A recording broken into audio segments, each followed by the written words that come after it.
Okay, I think we can start. Are you okay with that, Rakeshni? Is that okay on your side? Yes, Ludo, we can go ahead and start now. Okay, thank you very much. So welcome to everyone joining us today. I am Ludovic Branland. I will be your moderator for this webinar. I am the Nature-Based Solution Advisor at SPC, working within the Climate Change and Sustainability Division. I'm very delighted to welcome our esteemed participants today from Fiji, Tonga, and Vanuatu. Whether you are joining from government agencies, NGOs, community organization, or research institution, we all gathered here today because we recognize the power, but also the potential of nature-based solution in shaping more resilient Pacific. For generations, our people in the Pacific have lived in harmony with the land and the ocean, which is our greatest source of life and sustenance. But today, we all know and we are all aware that our environment faces increasing challenges. The Pacific is on the front line of climate change, biodiversity loss, and natural disasters. We are all witnessing the impacts firsthand, which are coastal erosion, declining fisheries, or more frequent and intense cyclones, for example. The challenges are real, but so are the opportunities as well.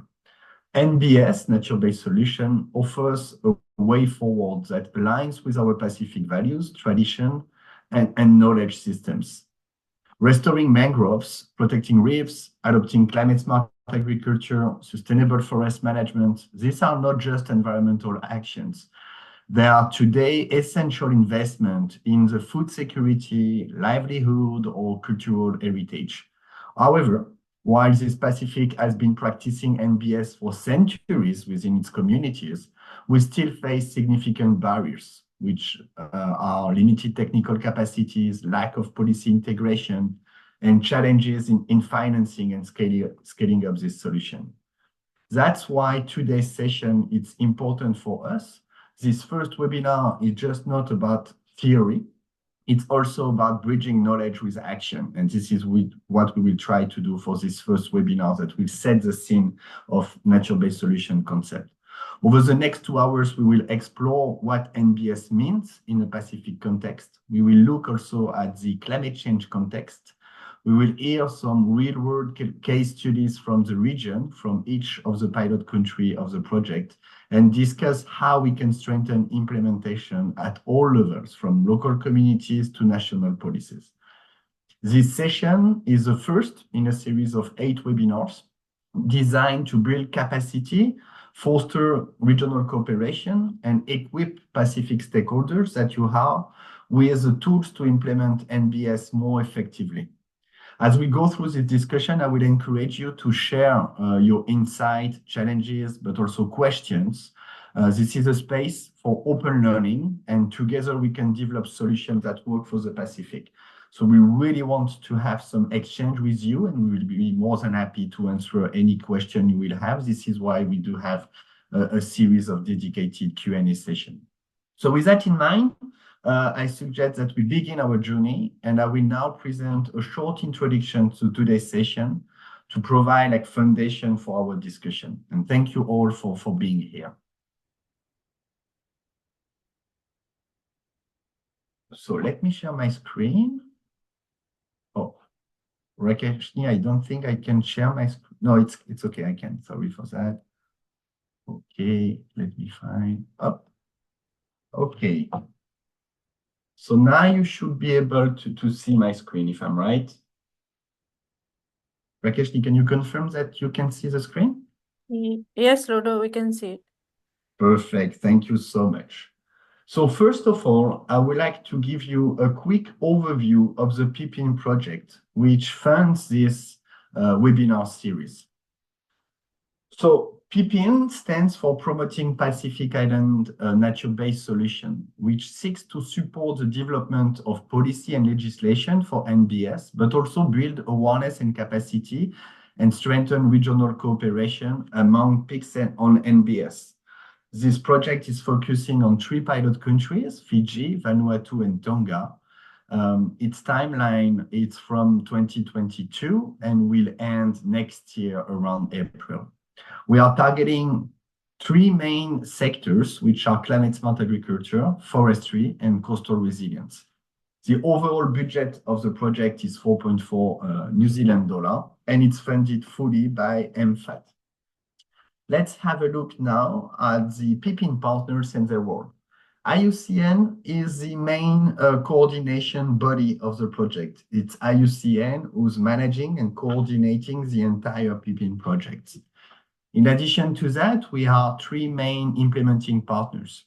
First one is PrEP, who's focusing on the policy part of nature-based solution, which is to mainstream NBS into national policies and framework.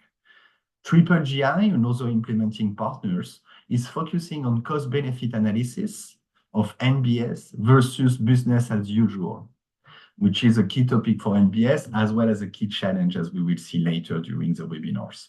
And SPC, us today, which I represent with Rakeshni, our role is to provide capacity building around nature-based solution. This is what we do with this webinar series, and we will continue with some more technical training.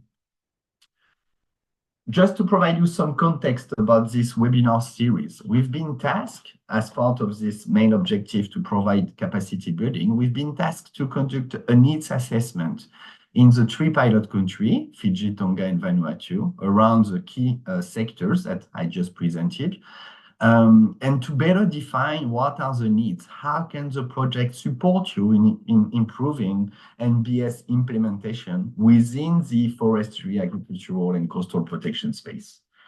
So based on the need assessment, we realize that we have two main needs, I would say. One, which is more about project development and implementation and awareness raising about nature-based solutions. So this is what we're trying to achieve through this webinar series. And then we identified as well some more technical training needs in terms of agroforestry, agriculture, and forestry management, to be more precise.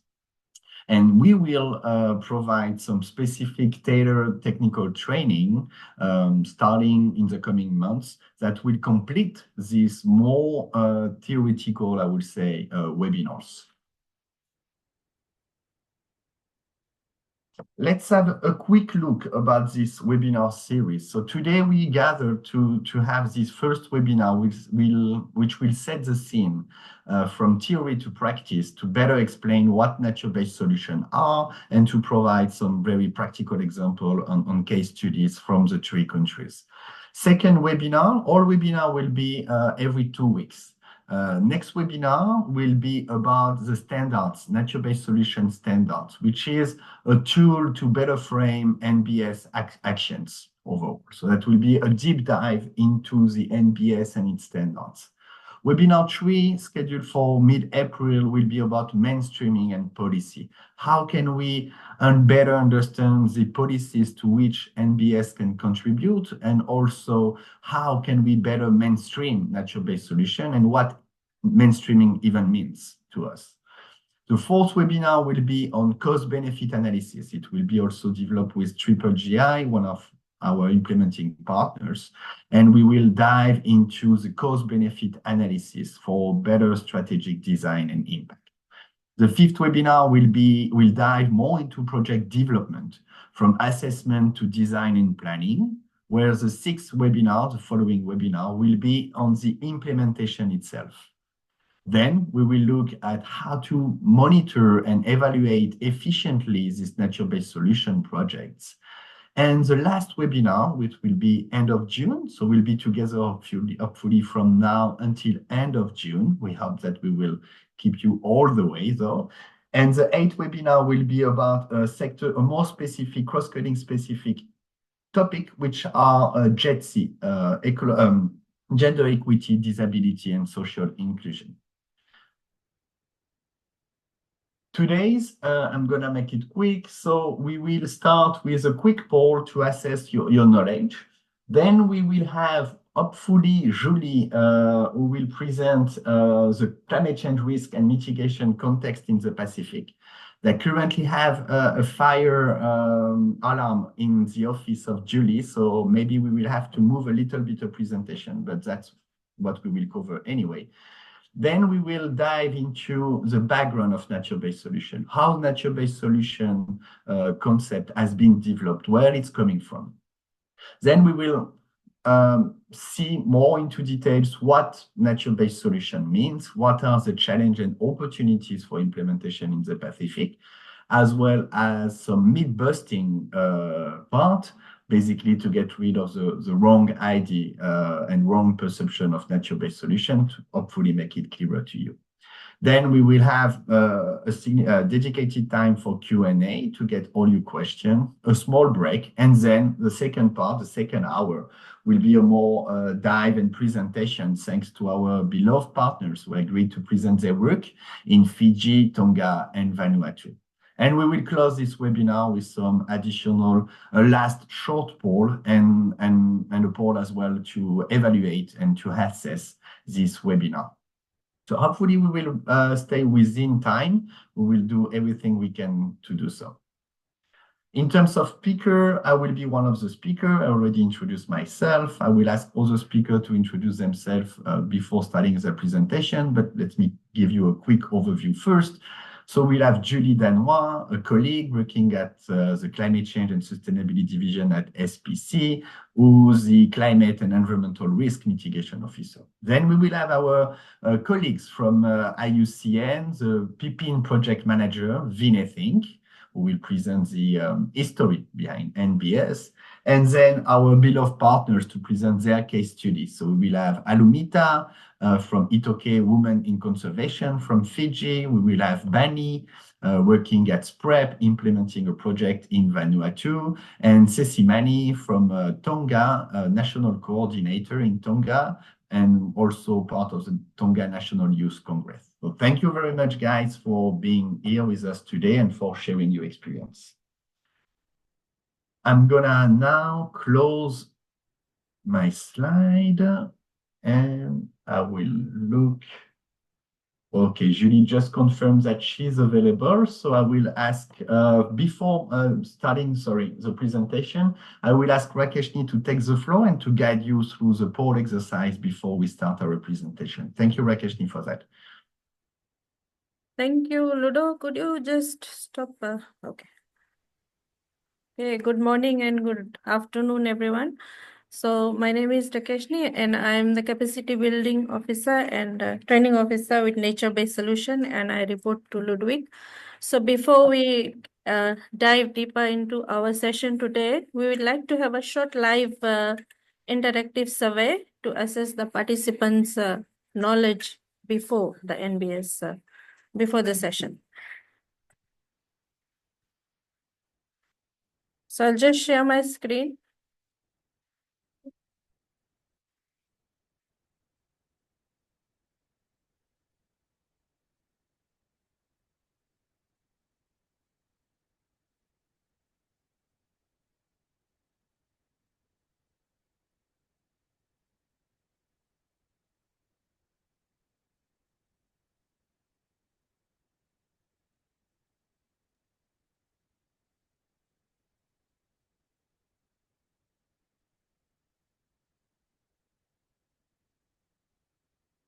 Yeah, we can see Rakeshni.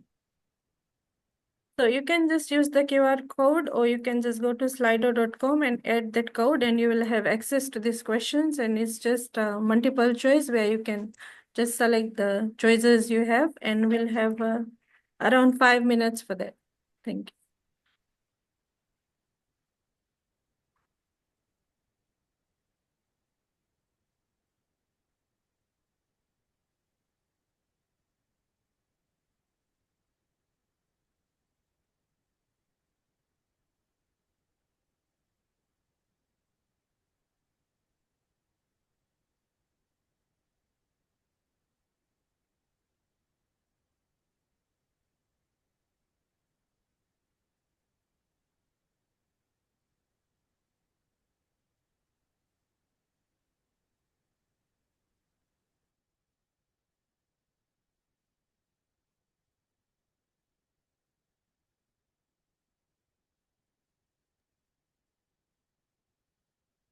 Rakeshni, we just had an email, message from the chat from Daniela informing us that some colleagues from Tonga have some issue to join.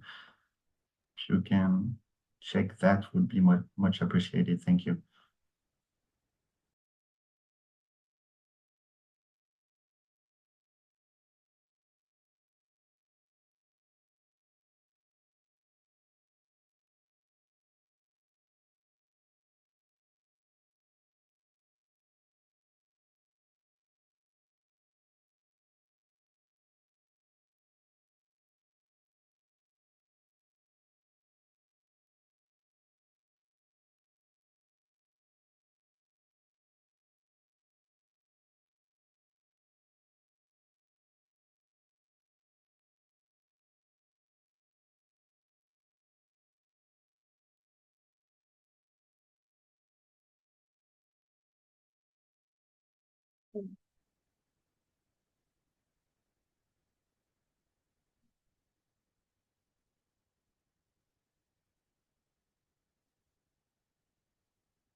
Thank you everyone for your contribution.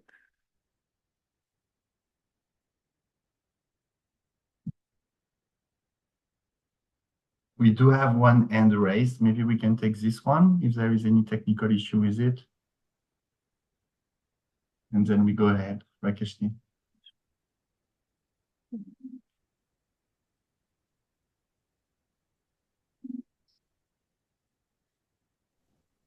Yes, Yeli, you can take the floor if you want. You're allowed to turn on your mic. Thank you, because I think it's 8 of us are joining on my account Okay, from the Ministry of Agriculture, just to let you guys know. thank you very much for that. Well received. Thank you. Thank you, Leslie. If you could just send us the names in the chat so it could be captured, we could capture the attendance for them. Thank you. We good with the poll, Rakeshni? Can we go ahead? Yeah, we can go ahead with Julie's presentation. Thank you very much. Oh, wait, Thomas as well has raised his hand, maybe has some issues, so I just take this one. Yeah, Thomas. Malay.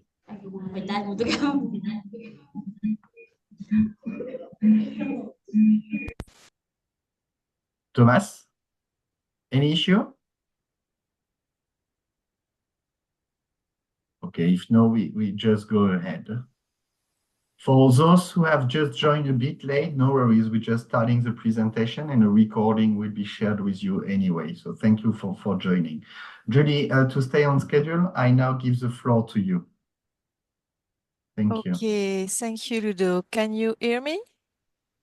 Loud and clear, and we can see your screen. Thank you, Julie. Okay, good, perfect.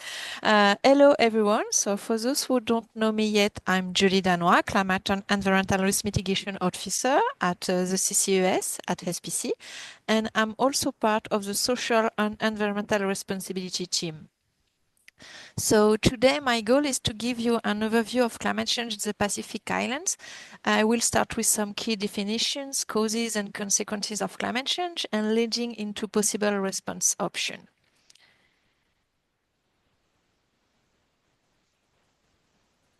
Sorry, I will just put my cam on, if it's work, okay.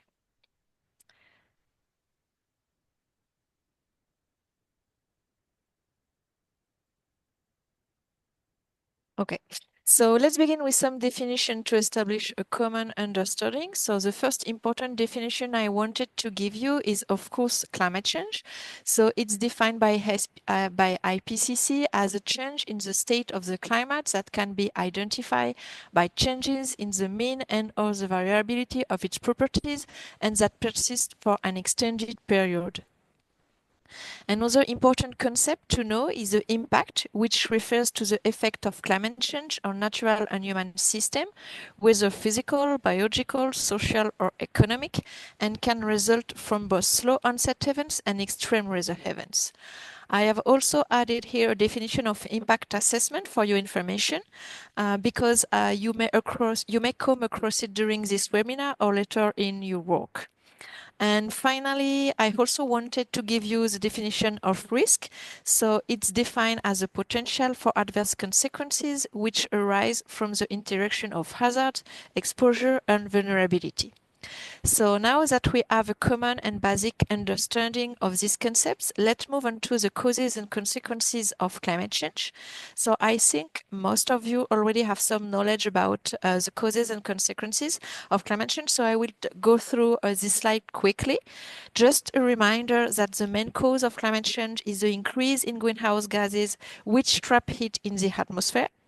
And so where do most of these greenhouse gases came from? Well, primarily from the combustion of fossil fuel.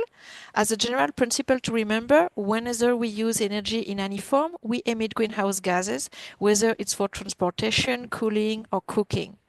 And for your information, globally, the energy production and consumption sector is the largest emitter of greenhouse gases, accounting for approximately 70% of total emission. And the second sector is agriculture, particularly due to methane emissions from livestock and soil management, accounting for approximately 20% of total emission. In terms of consequences now, as you know, they are particularly severe for the Pacific Islands. They are well known and are already being felt in our region, and this include global temperature rise, extreme weather events, sea level rise, ocean warming, and acidification. And they have a large range of impacts that we will see later on. With this slide, I just wanted to give you an overview of the Pacific Islands. So as you know, they are a vast and diverse region, home to over 2,000 islands, ranging from volcanic landscapes to coral atolls and rainforest. And this diversity is reflected in their geography, economies, political structures, with a mix of independent states and territories exporting valuable resources like fish, nickel, pearls, etc. And beyond economic significance, the region is also rich in indigenous cultures and traditions and play a crucial role in global biodiversity. For example, housing 6 of the world's biodiversity hotspots and over 60% of the world's tuna stock.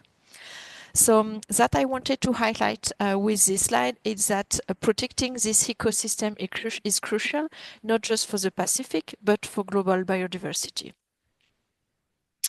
So now let's take a closer look at the current and future projections for climate in the Pacific particularly. So regarding this current climate projection, we have highlighted some important key figures, like for example, the fact that since 1951, the average land temperature across the Pacific Islands has risen by 1.1 degrees Celsius.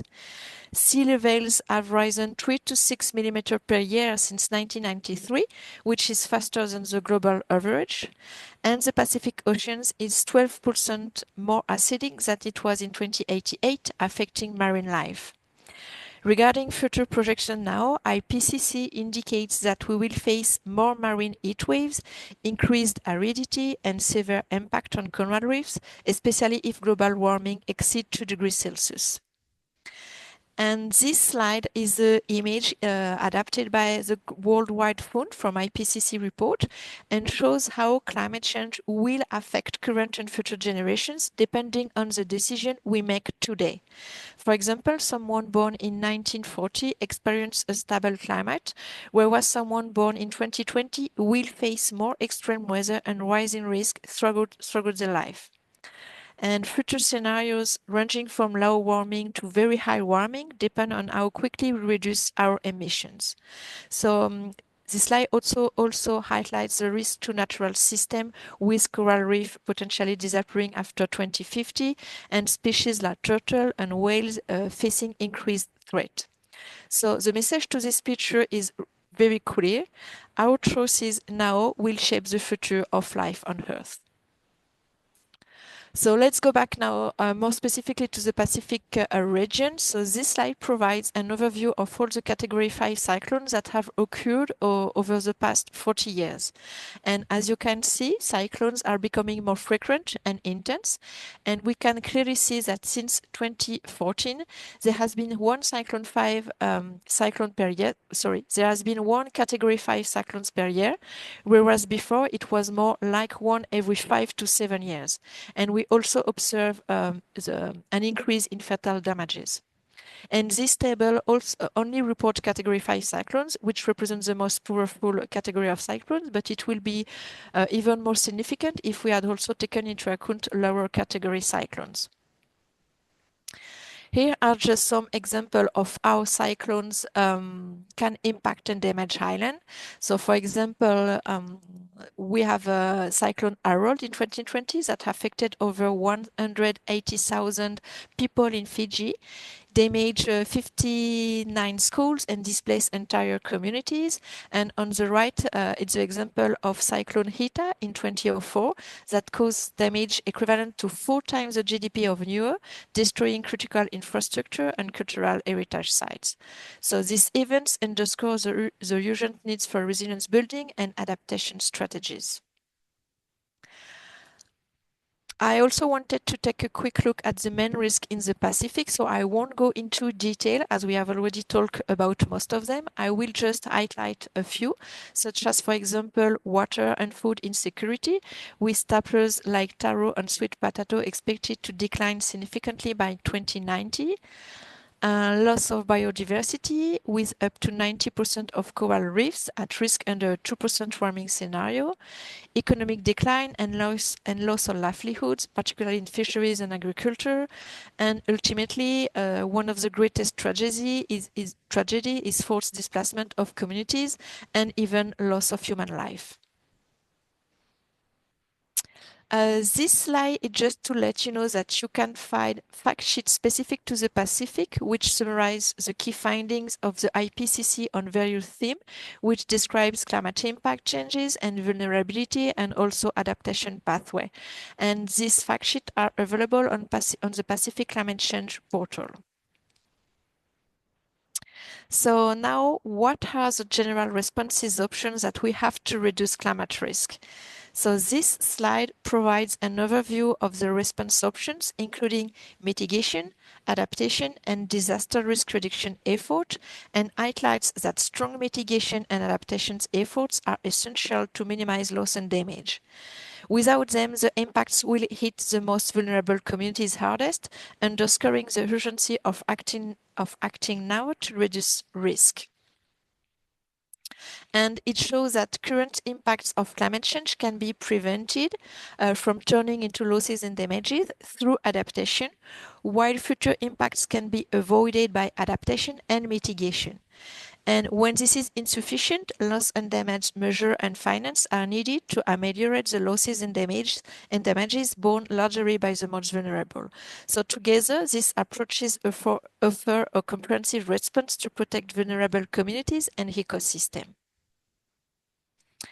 And with this slide, I wanted to conclude by focusing on mitigation action and adaptation, and also making the connection with our subject today, which are nature-based solutions. So Mitigation action are defined as the action that reduce the rate of climate change by cutting greenhouse gases and will reduce future damages and adaptation costs, such as transitioning to renewable energy sources like solar and wind, improving energy efficiency in building and transport, etc. And regarding adaptation, they are defined as the actions that minimize or prevent the negative impact of climate change. For example, climate-resilient infrastructure, early warning system, and nature-based solution. So both adaptation and mitigation are essential.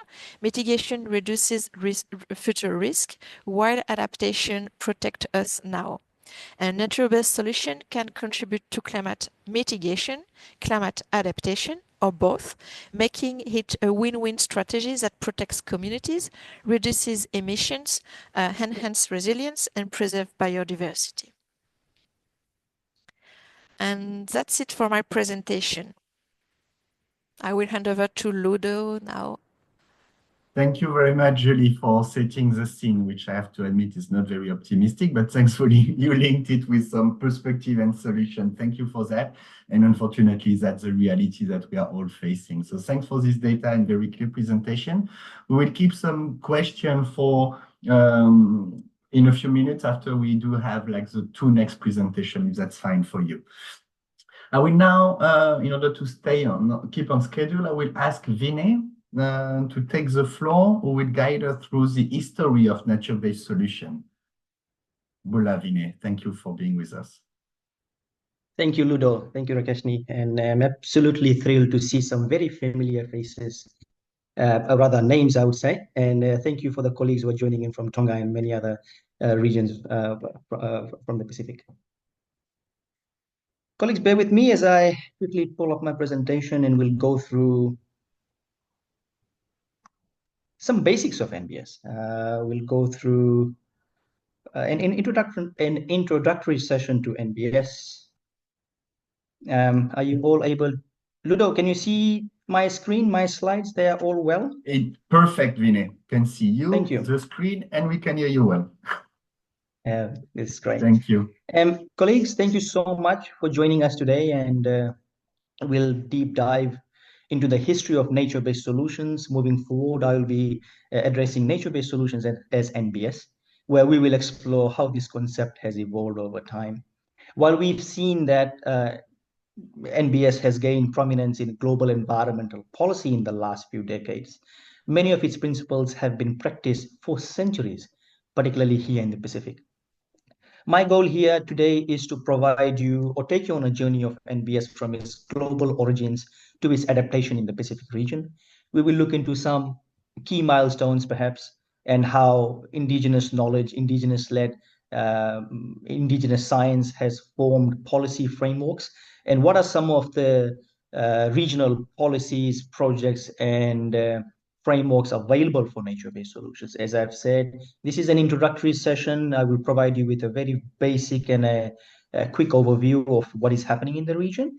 And then there's going to be several other sessions which will deep dive into much more technical details.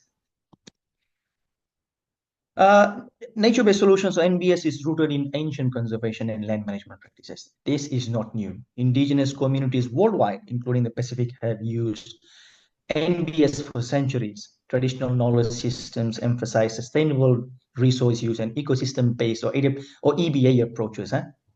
We have also seen that traditional ecological knowledge, or TEK, commonly known, when we work within the conservation arena, there happens to be so many acronyms and jargons that we come across. So please do not be overwhelmed with all these jargons. And I'm sure, as experts like yourselves, when I go in and I present, I'm no expert. You guys are the experts from government who happens to implement. I am just an observer, and I do bring a set of skills to the table to provide an overarching overview of what NBS is within the region.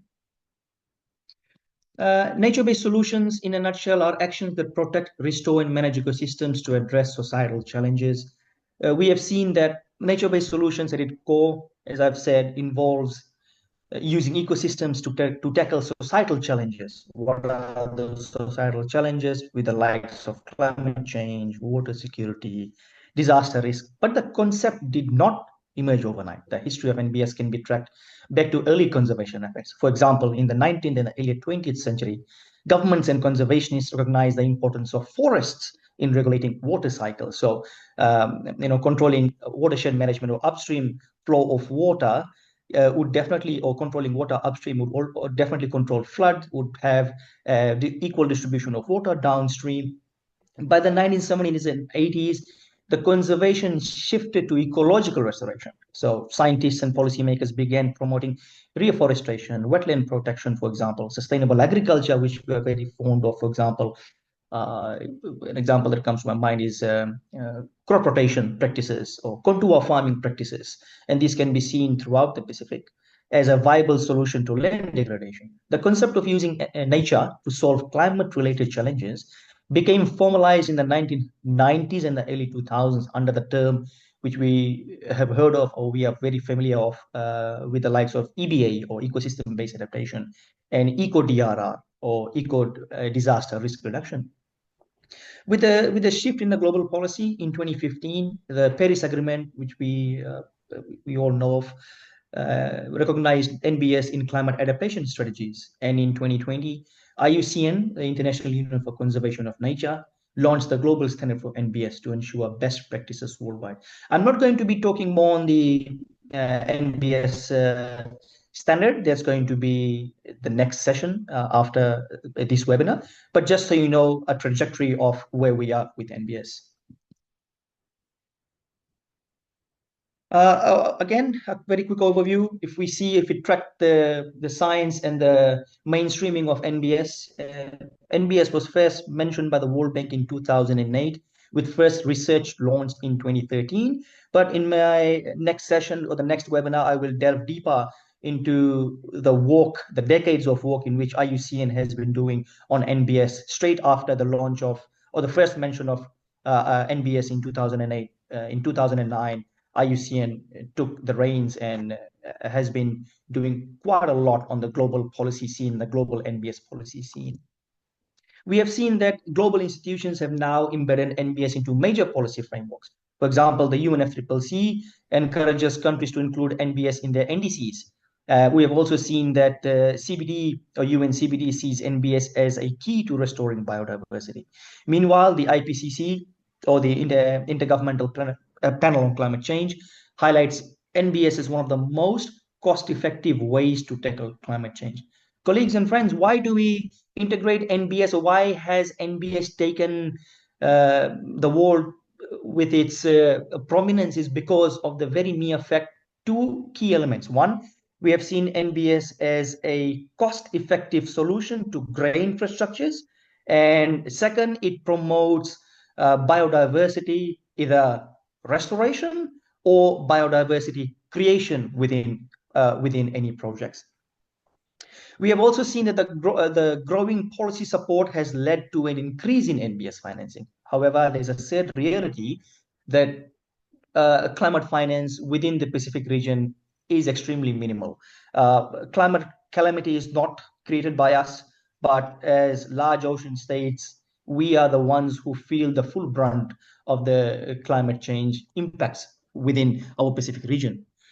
For example, institutions like the Green Climate Fund and the Adaptation Fund, multilaterals, MDBs, bilaterals, Asian Development Bank, with the likes of others, have now fund NBS projects worldwide, but with a particular emphasis on NBS within the Pacific region. However, despite this progress, we have seen certain challenges remain. For example, scaling of NBS requires significant financial and technical resources. Additionally, knowledge sharing is still limited, particularly in regions where traditional knowledge plays a very crucial role. Friends and colleagues, why we say this is because traditional knowledge has its own intellectual property rights or proprietary rights. Once documented, it is easily lost, or without proper due accreditation, or there is a huge risk of losing an indigenous knowledge to other regions and to other worldwide countries who definitely would be able to take or benefit from without giving proper accreditation. to its origin or to source. So these are some of the things that normally we have to be extremely mindful when working with indigenous communities, local-led adaptation, or documenting NBS. Let's explore a bit more on traditional knowledge as a foundation, where we at. Long before NBS was a global policy term, we had Pacific communities who were already applying NBS approaches. For example, indigenous knowledge has guided land and marine practices for land management for generations. In Fiji and in the other Pacific Island countries, for example, we are very fond of this concept, tambu areas or taboo areas, where community designate no fishing zones. They would leave the place without, these are no-take zones. They would leave the place for X number of years for sustainable fisheries growth that they can use at a later date or when there is a need.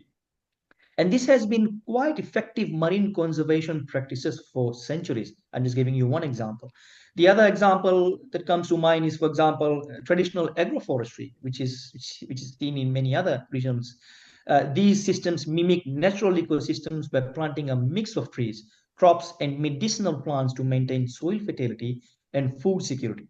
For example, instead of just practicing monocrop, the indigenous communities would have multiple crops. So if there is a disaster, if there's a flooding event or any sort of a cyclone, they do not lose all their crops. Rather than putting all their eggs in one basket, they diversify the crops. For coastal protection, now largely when we talk about NBS or nature-based solutions, with practice or with experience, we always see coastal protection comes to mind. Why? Because to a very large extent of communities in the Pacific dwell within minutes away or proximity to the coast. Pacific Islanders have historically built seawalls using natural materials like woven coconuts, coral rock barriers. We have seen so many of this in coral rock barriers. We have seen riprap systems, which reduces coastal erosion. These traditional practices align with modern NBS strategies, and in the recent years, there has been an effort to integrate them into formal climate policies, such as the regional FRDPs, or we then break it down into national priorities with the likes of national adaptation plans in the Pacific. Colleagues, my sincere apologies. The image on your right could be very small to read, but I'll try my ultimate best to provide an overview of what that particular image is and what how you can read this better. This presentation will be shared to all of you, so you can go through this at your own leisure. We have seen that building on the region's strong foundation on traditional NBS, the Pacific is now scaling up modern NBS projects that integrate science, policy, and indigenous knowledge. For example, the Pacific NDC Hub is supporting countries in aligning NBS with their climate commitments under the Paris Agreement. We have also seen there are several projects in the region that is currently running now. One that comes to mind, or that we often speak about, is the QI Initiatives project. So on your right, the image speaks on the QI Initiative project on both the regional project component and the local project component. This spans or is spread across 21 regional countries in the Pacific. QI Initiative is a multi-grant or multi-donor funded project that is to do with direct NBS or climate adaptation implementation. We have also seen that there are several challenges that still remain. For example, we have seen the Pacific land tenure system is one of the most complex in the world. And so land tenure complexities can slow project implementation. Financing is often limited, and the technical expertise varies between countries. We have seen to a very large extent of brain drain or knowledge not being passed on to generations. So there is a shift in the practice of indigenous or traditional knowledge transfer within the modern generation. Strengthening collaboration between governments, NGOs, and local communities is critical to overcoming these barriers and ensuring NBS projects are effective and sustainable. This also brings back to where Pippin is trying to leverage or do just that, integrating NBS into regional policies, national policies. So there is a larger uptake by the national governments of indigenous traditional knowledge within all the projects that they do. Largely, and I will repeat myself again, nature-based solutions is not the only or the most preferable solution given situations or scenarios. There are places where NBS cannot be implemented. Rather, if done, it could end up being as maladaptation. So where possible, if there is no other way, if green infrastructure is a must, go for it. But NBS speaks about integrating green with gray. Where possible, integrate green as a prominent solution. Just to turn you guys attention to how or where are some of the funding mechanisms and modalities within the Pacific for NBS. While the need for NBS is clear, the accessing sustainable financing remains a major challenge for Pacific countries. I would say beacon is that there are several international funding mechanisms available to support NBS projects. And we have seen that NBS is seen as a mainstreaming for some of these multilaterals, MDBs, and bilaterals. For example, the GCF and the Adaptation Fund, Fiji has been very successful and very strong in getting several funding under its wing. For example, the Adaptation Fund, Coalition for Disaster Resilience Infrastructure, I think the Green Climate Fund as well, followed by the Asian Development Bank. Fiji has, and also the Climate Investment Fund, or CIF, where Fiji has secured up approximately, I think, 50 million US dollars just on NBS projects and several others. And Fiji has also been very successful in launching its sovereign blue bonds project with approximately 100 million Fiji dollars, with the first tranche already issued with 20 million. So Fiji is trying to explore several blended finance mechanisms. My apologies why I say Fiji. I'm not saying that the other regions are not doing well. Well, there are several other regions within the Pacific that are doing equally better. I've just said with the likes of the Kiwi initiative funded by the IFD, New Zealand, European Union, Canadian, and Australia. This is a unique initiative because it focuses on small and medium-sized projects largely and emphasizes community engagement. However, we have seen there are several challenges. Accessing these funds can be difficult. And experts like yourselves, as government bodies, you'd know how difficult it can be with the bureaucracies of application process and the requirements for detailed scientific and financial justifications. You'd know how difficult it is to write very succinct or aligning the projects to whatever the project or the donor is trying to seek.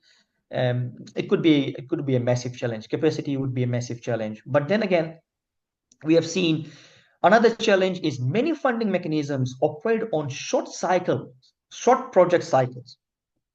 While NBS benefits can take longer to materialize, we do not.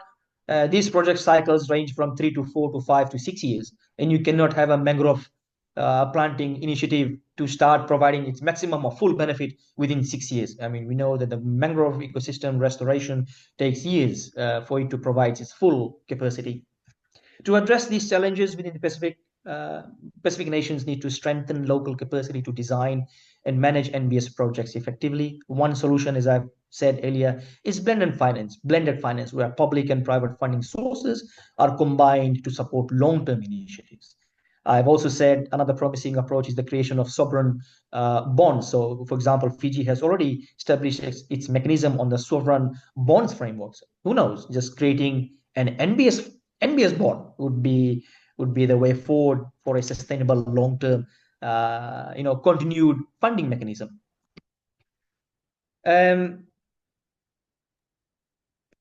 Very quickly, as we look ahead, the role of NBS. Sorry to interrupt. If you can wrap up in 1 or 2 minutes so we can stay on schedule. Thank you. Absolutely, I'm done. This is my last slide. We have seen how do we do this? As we look ahead, the role of NBS in the Pacific is more resilient and more important than ever. There are a few things that I've said. First, we need to mainstream NBS into national and regional policies, which the project Pippin is already doing. Second, we need to prioritize knowledge sharing and capacity building. For example, Ludovic, myself, and SPREP are the co-chairs of Pacific Islands Roundtable, and we see this as a regional coordination mechanism where experts like yourself would definitely join through to learn from experts around the region and beyond. Third, we leverage both traditional and scientific knowledge, which is extremely crucial. And finally, we get to strengthen collective voices in the global environment and negotiations with the likes of UNFCCC, CBD, and the others. I will stop here, colleagues. If there's any more questions or something that anyone would want to contribute to, I'm more than happy to take this. It's been a pleasure being with you all. Thank you. Thank you so much, Vinay. Thank you for this nice presentation. I invite you to share your question you may have within the Q&A tab dedicated to it, or either within the chat directly. I'm going to go through the next presentation, and then we will take the time to answer this question. Let me share my screen.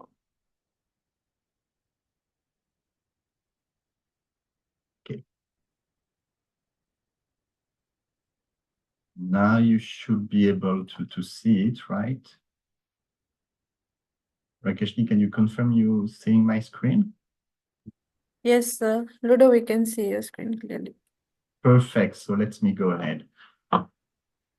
So now we will dive deeper into what nature-based solutions are, the definition, the concept, and some practical example as well. First, I would like to present to you the definition that we use to define nature-based solutions. There is a few definitions available around. One of the main one, I would say, broader one, is the one from IUCN that has presented quickly Vinay.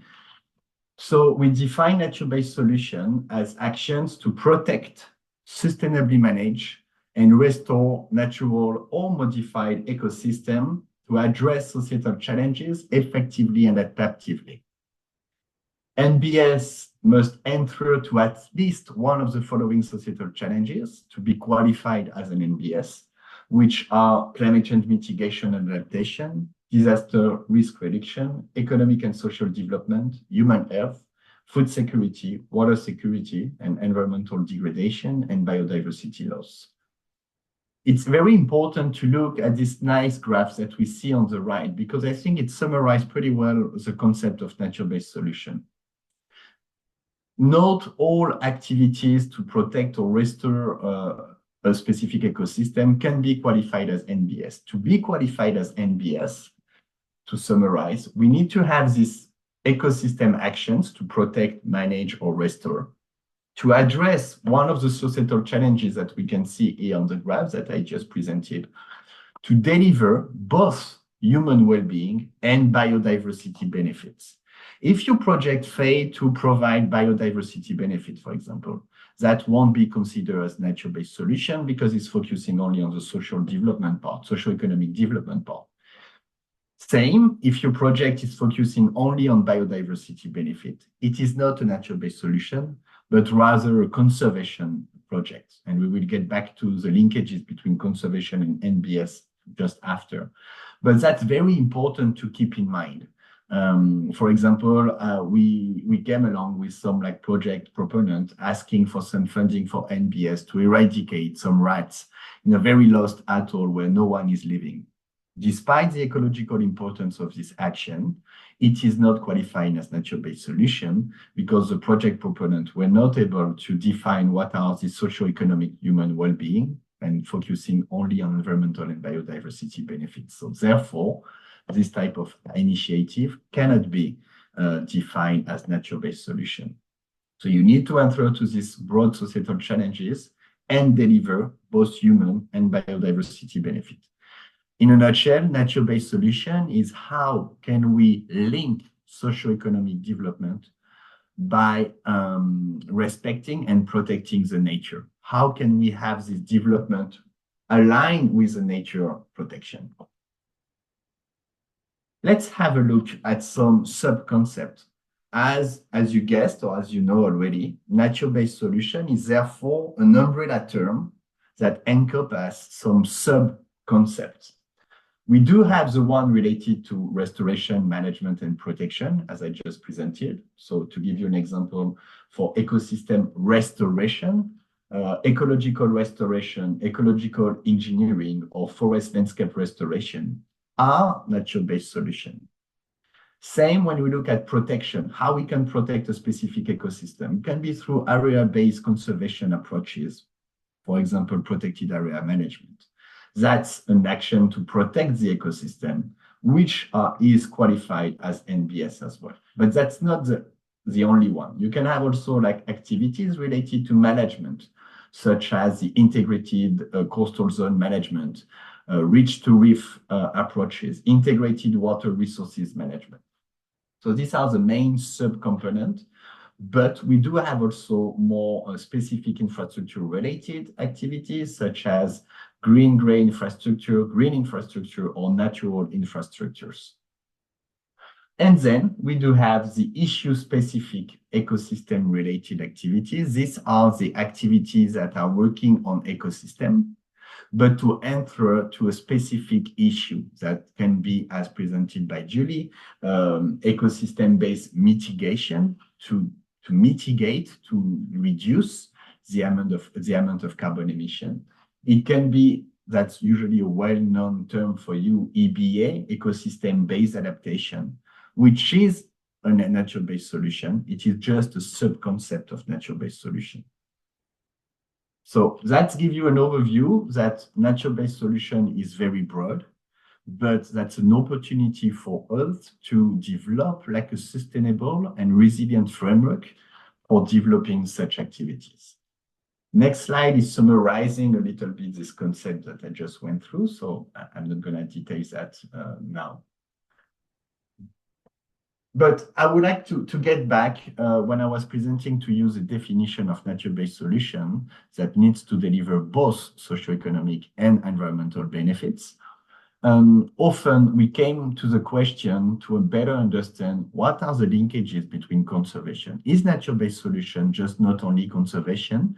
So I would like just to take 2 minutes to develop that. And basically the answer is nature-based solution and conservation are a bit different, but complementary. If we look at the main difference between both concepts, nature-based solution as a primary objective to solve societal challenges. As I said, nature-based solution is how we can make people work with nature together.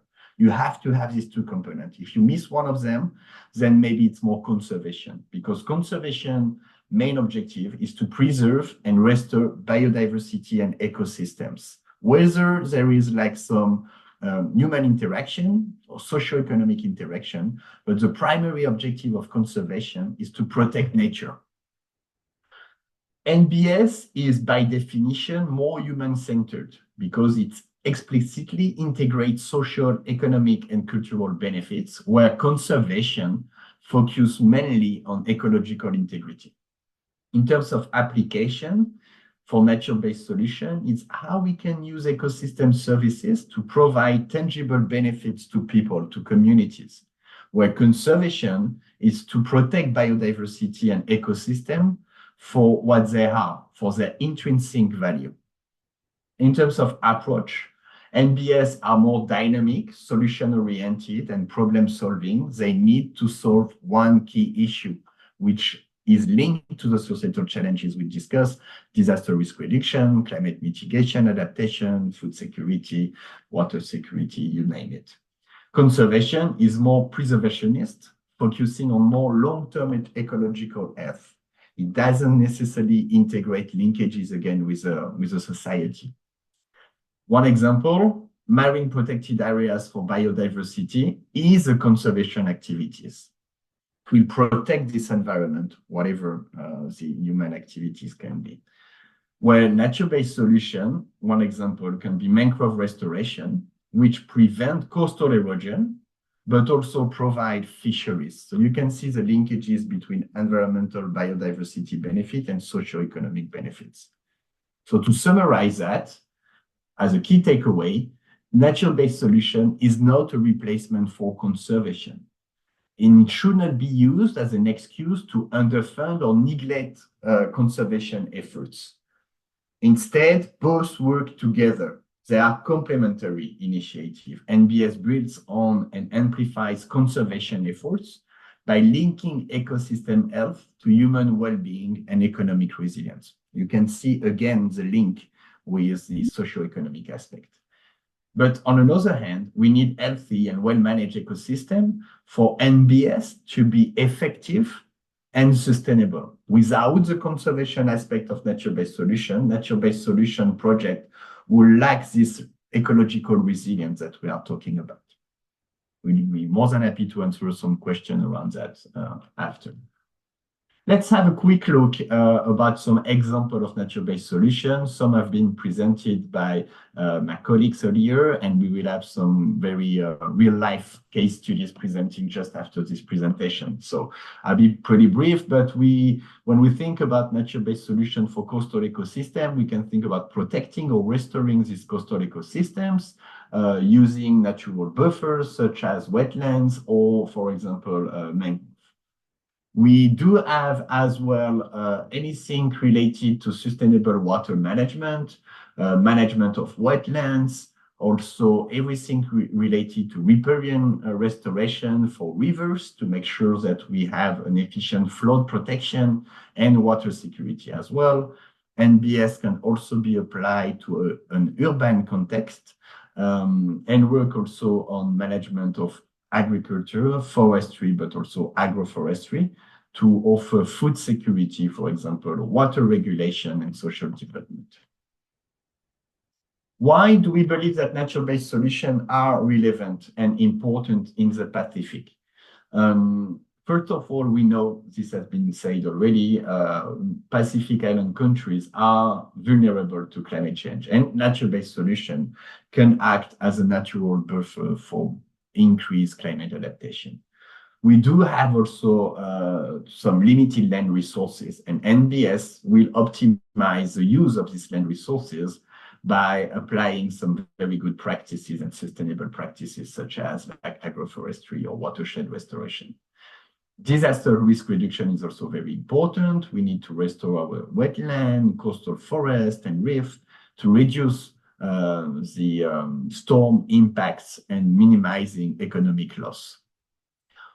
We do have also a strong dependence on natural resources, and nature-based solution can increase the health of the ecosystem to ensure a more sustainable resource availability.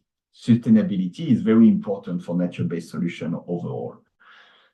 Nature-based solution can also enhance economic livelihood and opportunities by creating some job in restoration, for example, or sustainable tourism. It is also a cost-effective alternative to hard infrastructure that goes again with the concept of cost benefits that we will go through for our fourth webinar.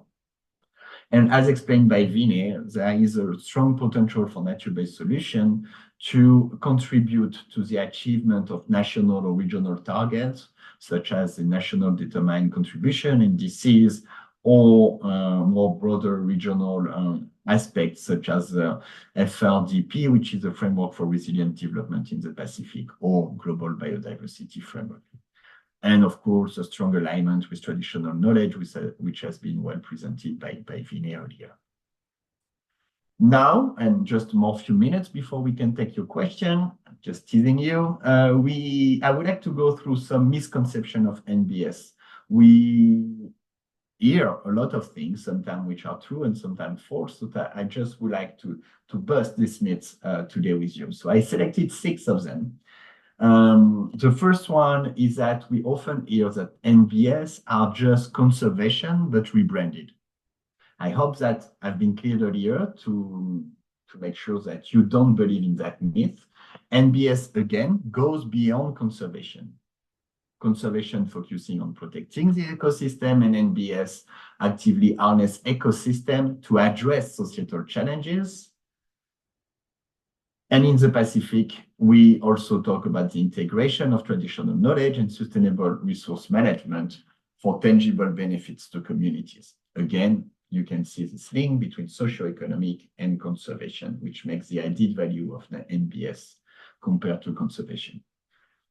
Then we often hear, what are the difference between EBA, ecosystem-based adaptation, and NBS? That's pretty blurred to me, and that's confusing. That's something we hear very, very often, and we understand that, as I explained earlier, EBA, ecosystem-based adaptation, is a subset of NBS, is a nature-based solution, while when nature-based solutions usually have a broader scope with other subset of concepts. EBA focus on climate change adaptation through ecosystem management, where NBS encompass the wider range of solutions, including disaster risk reduction, food security, water management, again, you name it. Myth number 3 is that NBS is a one-size-fits-all solution. That's wrong. It must be context-specific. It must be adapted to your local context. What works in one Pacific Island country may not work in another. And that's even more true within one country. We can see that we have big countries in the region with different type of ecosystem depending on the island, and sometimes even within the same island. So it's very important that we tailor-made nature-based solutions so that they are context-specific and therefore more sustainable and relevant.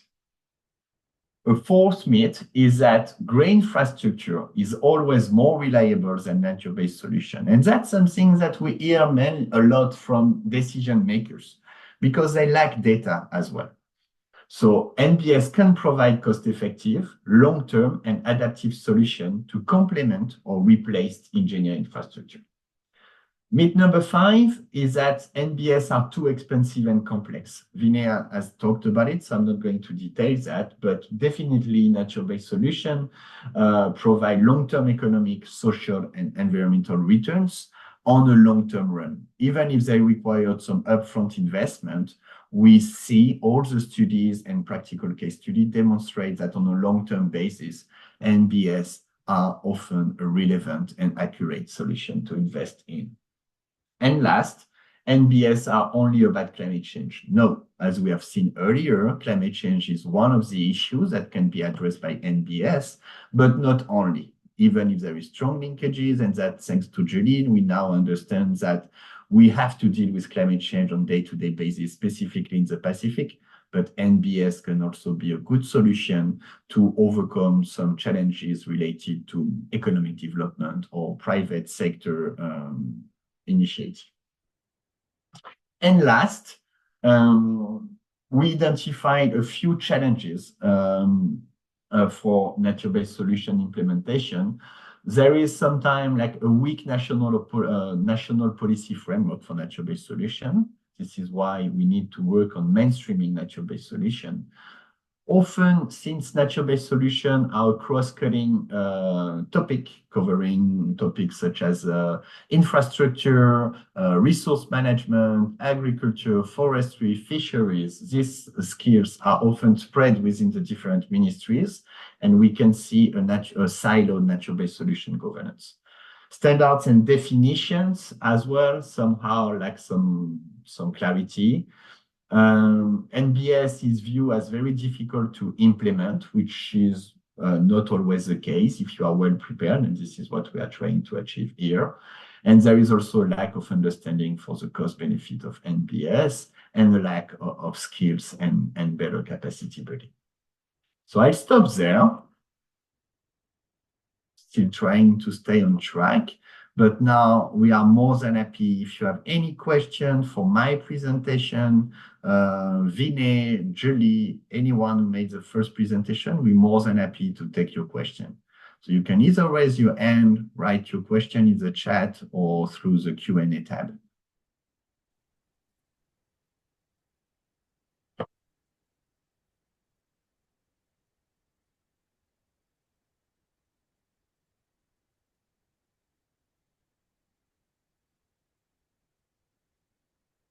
Don't be shy. The idea is ready to discuss, take your questions. There is no dumb question. Again, we are here to set the scene, to pave the way for more in-depth topic later. So the idea is ready for us to get the same level of understanding about nature-based solution.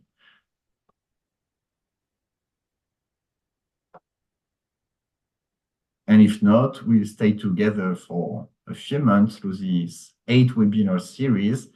And after, we always have opportunity to ask questions. No one? So we either been super clear or too confusing, maybe. I think it's the second one, Ludo. We're being too confusing. Hopefully not. Just kidding. Thank you. Colleagues, we are more than happy to take your questions. If you have, please do type them in the chat or just take on a mic and speak. Oh, there's one coming up. Yeah. Yes. From Arshna Shaban. Thank you for your question and asking to give some example or case studies of nature-based solution, maladaptation. I can take this one. Okay, Vinay, go ahead. Thank you. Thanks, Harshna. Okay, great. So when we talk about grey infrastructure, for example, let me set the scene here. When we talk about grey infrastructure, I'll be very succinct and I'll keep it short. We have seen the plethora of papers. I think you come from an academic background yourself. When you look into Patrick Nunn, William Essay, and the likes of others, they've talked about how coastal protection, grey infrastructure does not work. There's seawalls being built, and I think I have my former colleagues here joining from certain ministries as well within Fiji, and they can also attest to this. Certain projects, grey infrastructure does not work, given the expedited or exponential cost associated with its upkeep. Two, coming back to NBS, maladaptation of NBS. Let me give you a very basic overview and understanding. Communities within the Pacific, or largely Fiji, is very fond of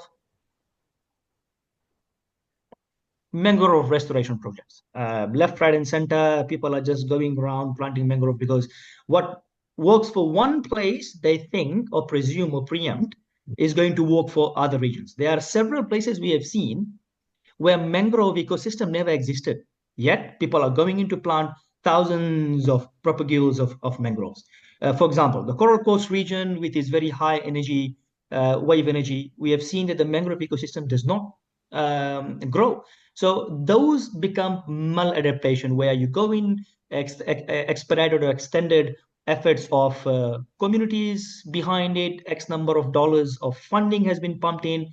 Not one, two, three. I've been into several of the communities myself on the ground, and we have seen that projects, funders have come in to plant 10,000 propagules of mangroves.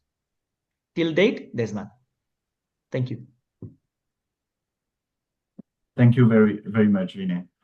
I think the mangrove restoration is a very good example, as we often highlight mangrove restoration or plantation as an NBS, but as you truly explained, if you are planting mangrove where it's not supposed to be planted, that won't be a very accurate nature-based solution. Thank you, Miriam, for your support. So we'll be happy anyway. Now we will move to the case studies since we are running out behind schedule a little bit. More than happy to take any other question. We will have Q&A session following each of the following presentations. So more than happy to get any question at any time. But before I give the floor to Alumita, can I ask you all to turn on your camera so we can take a very short group pictures? So we are all. Oh, thank you very much. We wait for Rakeshni to give us a go when she's been able to capture all these nice faces. And again, thank you all for being with us today.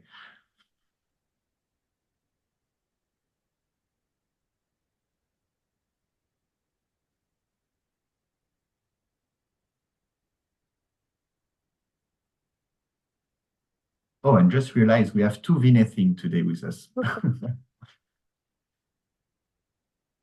Hi, Ludwig. Jasnita is just here too. The reason why we have two Vinay Singh is because I forwarded my link to Afu. Okay. Okay. Yeah. Most important is for you to join. Okay. So we are ready to take a shot. So we'll take a few shots. If that's, oh, sorry, my mic is muted. Sorry. So I'll take a few shots. And then from there, then we can, move on with the exclusive discussion.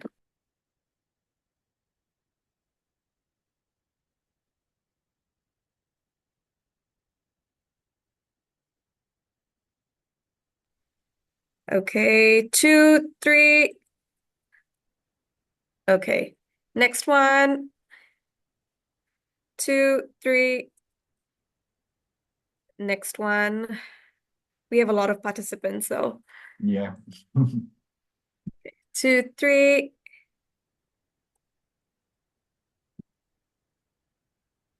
2, 3. And that's all. Thank you, everyone. Thank you so much, Jacinta. You're more than free to turn off your camera. Thank you so much, guys. I'm sorry, we will skip the break because of the technical issue we had at the beginning and to try to keep on schedule as much as possible. So I'm more than happy to give the floor to Alumita. Sorry, Alumita.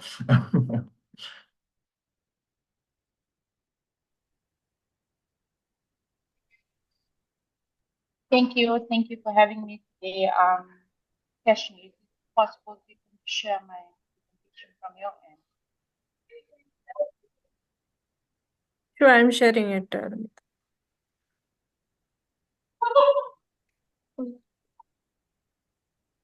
And if you can briefly introduce yourself, Alumita. Yeah, Thank Hello, you. Inaka. My name is Almita. I'm originally from the southern part of the city, which is Pandavo, and have maternal links to Bonambalawu in now. Just briefly, what I'm going to present on today, I'll be speaking on conservation.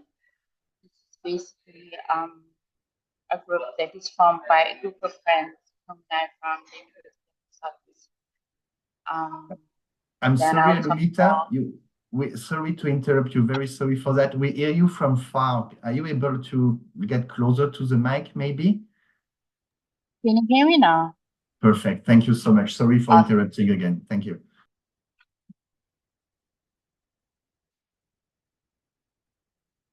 Are you able to share the presentation?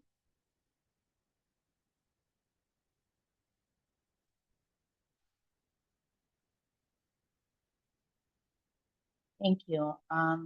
Please, can you just go on to the next slide?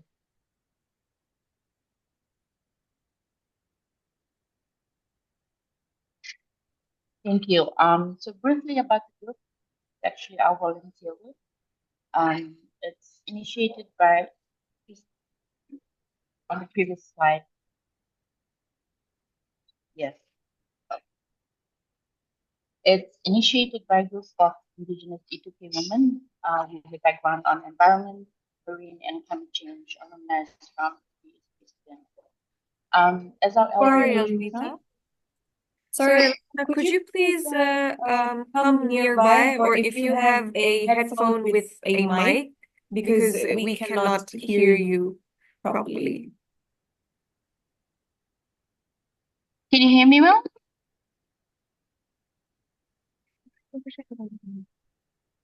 Are you able to hear me now? Yes. Okay. So we're sharing it again now.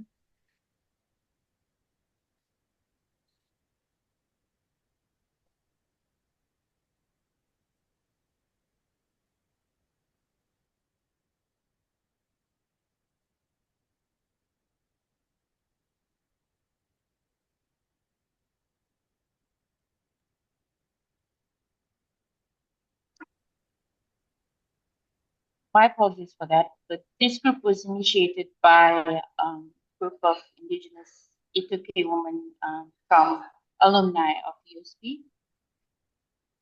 And like I've stated, our elders usually say, when you go to school, make sure you give back to your people. So that was one of the reasons that we started this initiative. It's a group of young women, indigenous women. So we are registered under Ministry of Youth and Sports, just to start up the group itself. It was initiated in February 2022, and we are officially registered in September 2020. Like I've said, we are a group of indigenous women-led initiative.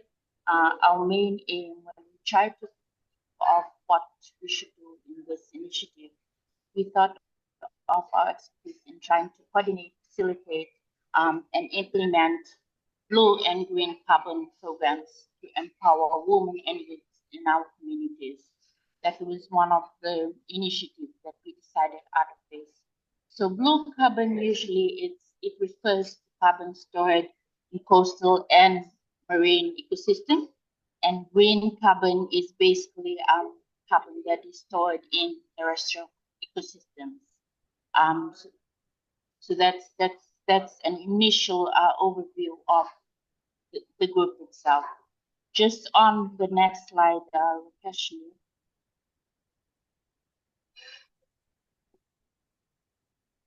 So the vision of the group itself is to empower women and youth that engage in collaborative efforts to contribute to the sustainable preservation of our environment. And also our pillars are usually Vanua itself, where our tradition, culture comes in, and also our traditional knowledge. And then focusing on women and youth, and like I've stated, on blue and green carbon, and then climate resilience as our pillar. Please, can you go on to the next slide? So we've heard of nature-based solution presentations from my previous colleagues, and now I'm going to talk about the project that we're doing itself. Our core project that we're talking about here is our greenhouse climate resilient nursery that we came up with in terms of blue carbon and green carbon initiative. Greenhouse nursery is one of the objectives of Ministry of Forestry to actually implement across the country here in Fiji. And this is where we come in with our initiative on how to nurse the blue carbon initiatives, with bringing in our mangroves and other coastal trees that our elders know of in terms of traditional knowledge. Another part of green carbon initiatives that we came up with and we engage closely with the Ministry of Agriculture is basically on vegetables for food security, fruit trees, and other native plants. Like we have our totems here in Fiji, and we usually say like, what are our trees, our native plants, where we're from, and that is basically one of the initiatives that we're doing. Another part of the project is basically the certification part when they undergo training. We call this training Sustainable Forest Management and Nursery Building, that we collaborate with Ministry of Forestry in this training, and then certificates are distributed to communities afterwards. Also, part of this project is that they become vendors on the Ministry of Agriculture and Forestry. And then part of these vendors is that they sell their seedlings to communities or to people that want to buy off mangrove seedlings for mangrove restoration in terms of economic opportunity. Please, can you also go to the next slide? So these are basically some of the communities that we've done this project with. And our upcoming project is basically on coral restoration, and we partner with Janda Tour Initiatives in Serua Island. This is exactly just to support his ecotourism initiatives. It's mainly on blue carbon initiative, where we're doing a coral nursery and coral restoration. A part of this is also an adopted coral program that will be done within the ecotourism initiative. And as I've stated, our main aim is to train women and youth in this, and also a storybook, which is part of ocean literacy, in terms of sharing the knowledge across the education system and to our future generations on the marine species that we have here in our community. On to the next slide.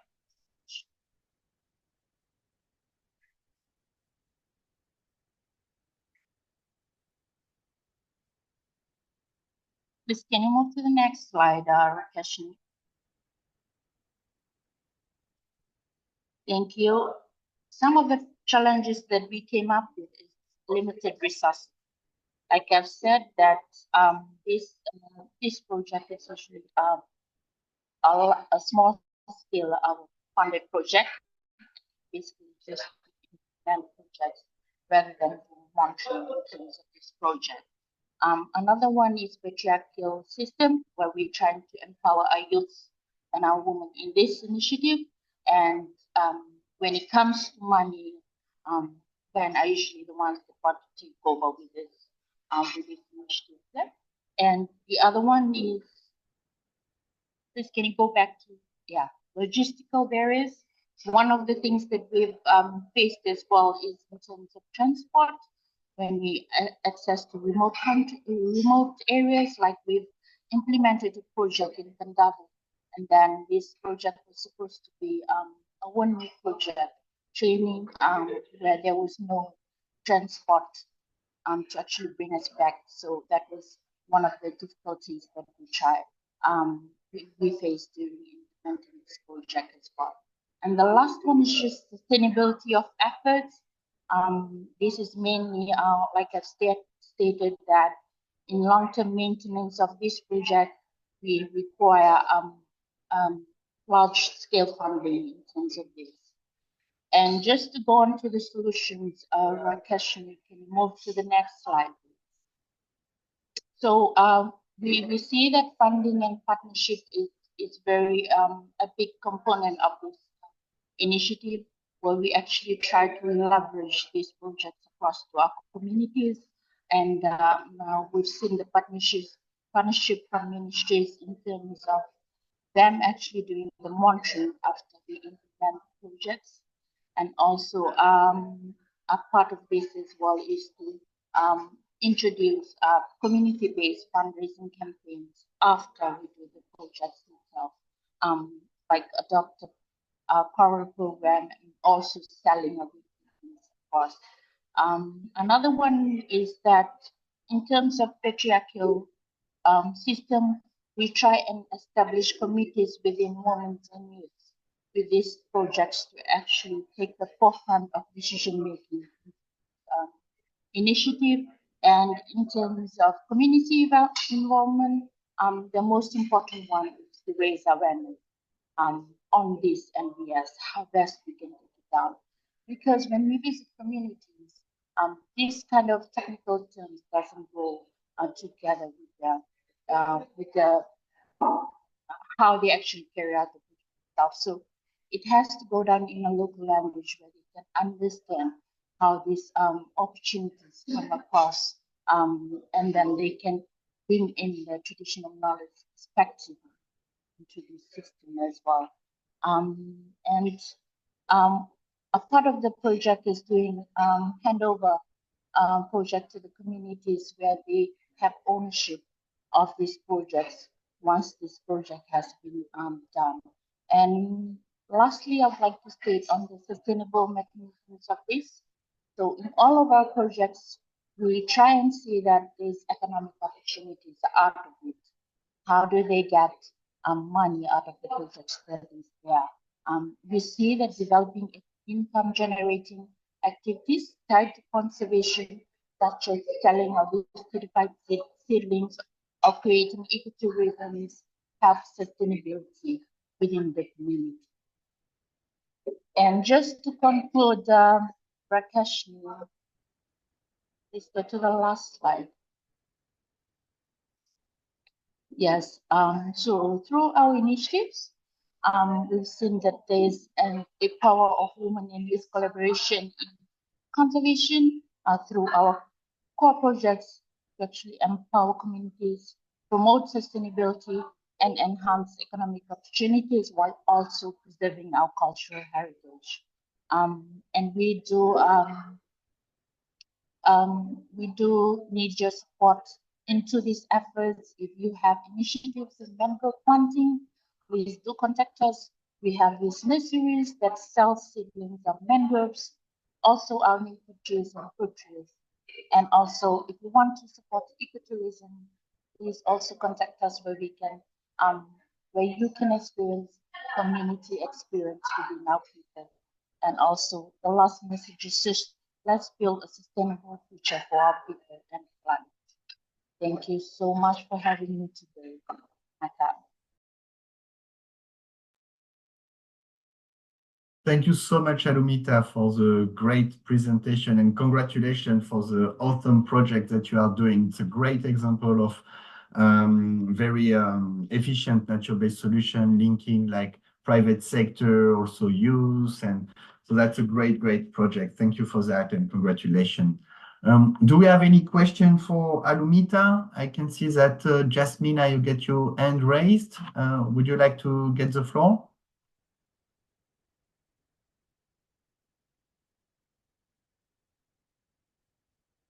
You're allowed to unmute yourself, Jasmina. Yeah.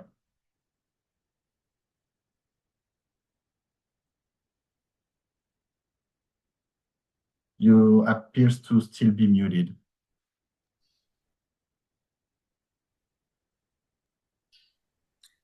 Sorry, I think it was a mistake. Sorry. Oh, no problem. You can take the opportunity to ask a question to Alumita or the rest of the panelists if you want to. Do we have any question, or do you want to move to our second case studies from Tonga? If, again, feel free to share your question within the chat if you don't want to take the floor. I cannot see any question. Maybe I suggest that we move to our next presenter, and I would like again to thank you, Alumita, for your presentation. Probably have some additional question after. Thank you, Alumita. Our next speaker is Sesimani from the Civil Society Forum of Tonga, who will talk about biodiversity management and conservation in Tonga. Sesimani, you're more than welcome to take the floor. And thank you for being with us today. Everyone. Thank you. Can you hear me? Sorry. Yes, I'm perfect. just double checking. Okay, great. Rakeshni, please, if you could share my presentation, my apologies. Hi, everyone. Maloelele. My name is Sesman Logatui, and I know the organization I work for is civil society, and on the presentation slide, it says Tonga National Youth Congress. Tonga National Youth Congress is a member of the umbrella NGO for which I work. And by default, I sort of handle the areas of environmental, climate change, disaster risk management, all in the one. And hence why I'm stuck with such speaking commitments like today. So without further ado, the Tonga National Youth Congress is the largest youth-based non-government organization we have here in Tonga. Sorry, Rakeshni, next slide, please.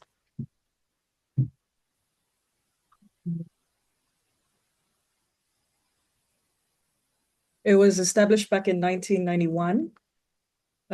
Majority of its mandate revolves around advancement or for the welfare of youth in Tonga, in the belief that the youth is the future for our small country. Next slide, please, Rakeshni. So as Tonga National Youth Congress, like any other organization, they have a vision and mission, which you can see there up on the slide. Next, Rakeshni, please.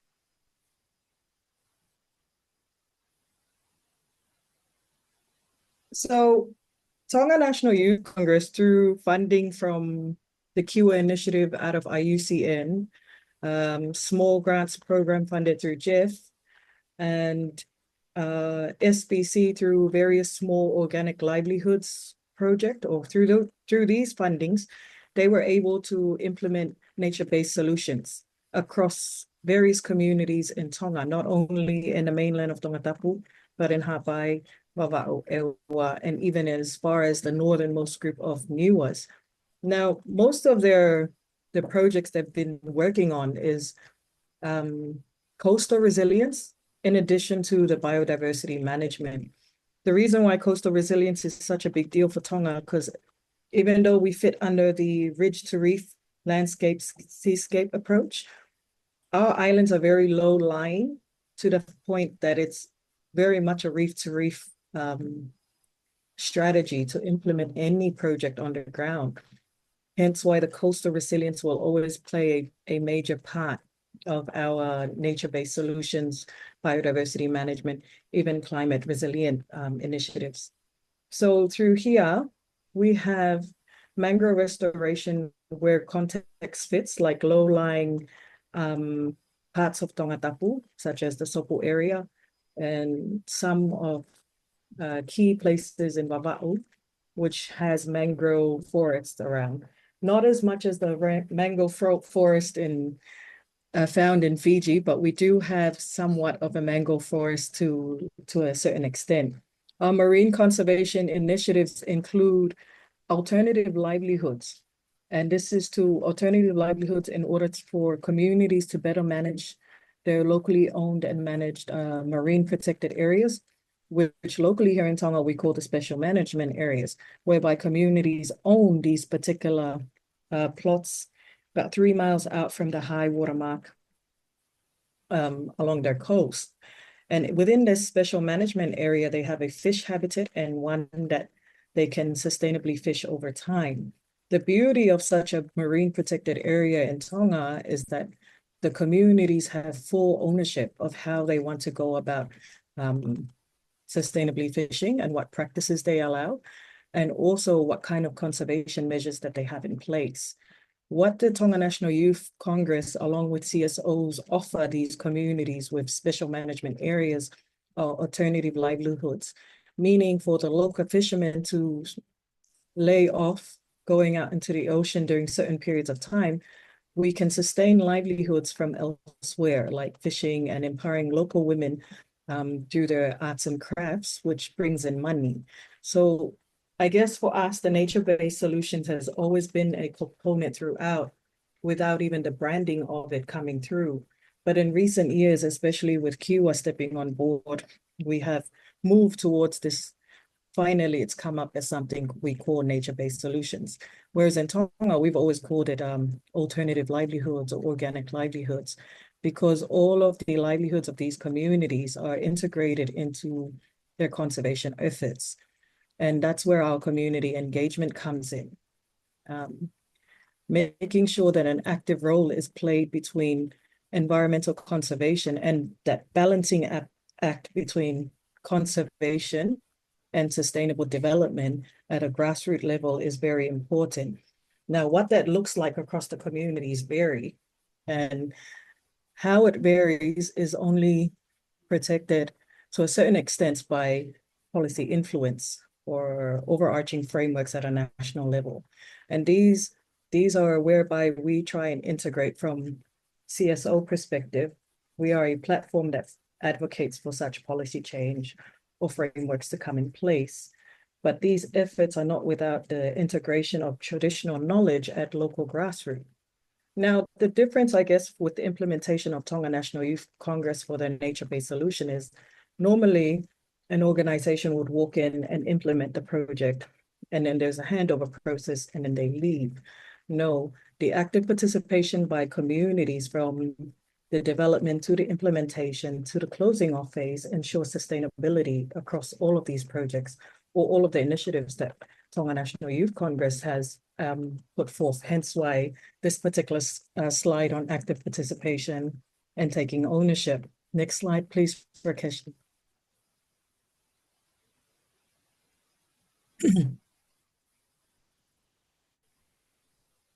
So, two main notable things from Tonga National Youth Congress implementing nature-based solutions is one is the green management area. Now, the green management area is what we will call that particular area on land as the alternative livelihood for special management communities or own communities who own special management projects or marine protected areas, is that they need to have an accompanying green management area. And this is where our from land to sea approach comes across, whereby we can sustain livelihoods for the community, empower their economic development, but at the same time, manage their resources to the point that they are actively conserving land-based and marine-based resources for the future of their communities.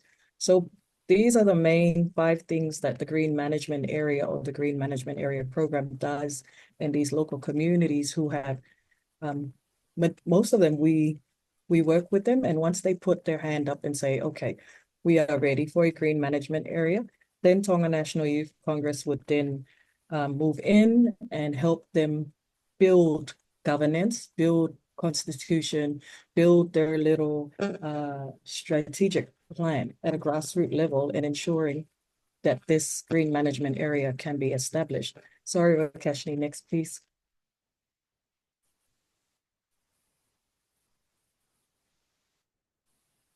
So these are just photos from youths and the youths that are engaged across Tonga National Youth Congress. Congress in Tonga means whakataha'anga, which is a meeting place of sorts when translated into English.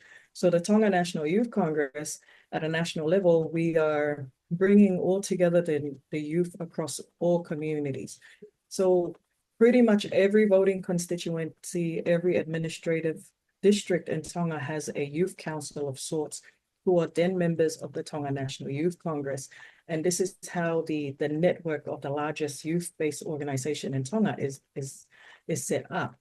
And as such of a setup, we work with youths all the way down to ages 12 and youths, including myself, who are probably past the age of youth, but we still sort of work within the same space.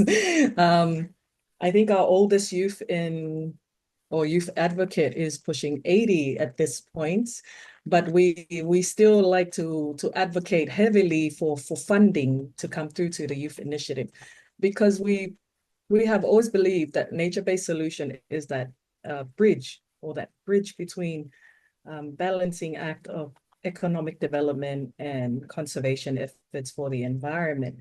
So this is our answer from, I guess, CSO perspective and Tonga National Youth included, because I guess 8 years ago, I wasn't even thinking that nature-based solutions would be the key. But this is the key. As you can see, the government has laid down coastal resilience infrastructures. And the youth of this particular community are coming together for cleanup and then trying to even implement a nature-based solution of mangroves. Now, the mangroves work both ways. It can bring in livelihoods or generate income for the local youth. At the same time, it protects their communities. And that behind them is a local community hall. And that is a very, I think, prime example of what nature-based solution does for a local community, is that through the integration of conservation for the environment and understanding that there are ways to work with conservation that allows for generation of income and economic development, we can find ourselves in a better place. Sorry, Rakeshni, next slide, please.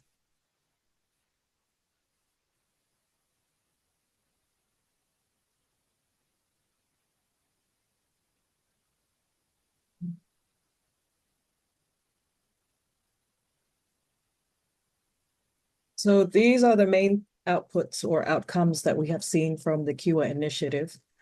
It has gone very well to the point that now Tonga National Youth Congress, while working with Ministry of Forestry, Agriculture, have now declared the northernmost group as organic islands in Tonga. For many years, the Organic Livelihood Program from the TNYC has been working in the northernmost group in order to protect the megapods that are, what is that again? Well, they can only be found in Niue. So in order to protect the megapods, but we also have coconut crabs, which are abundant in one of the Niue groups. And we've been working with green management areas in those particular areas in which these species are found. So by declaring organic livelihood, organic islands or organic status of the Niue group, that's a big win for the Tonga National Youth Congress, who have over the past 20 years been working hand in hand with the local communities towards organic farming practices, organic livelihood, alternative livelihoods to sustainable farming practices and fishing in those small communities. So this is a major win for all of us in Tonga. Next slide, Rakeshni.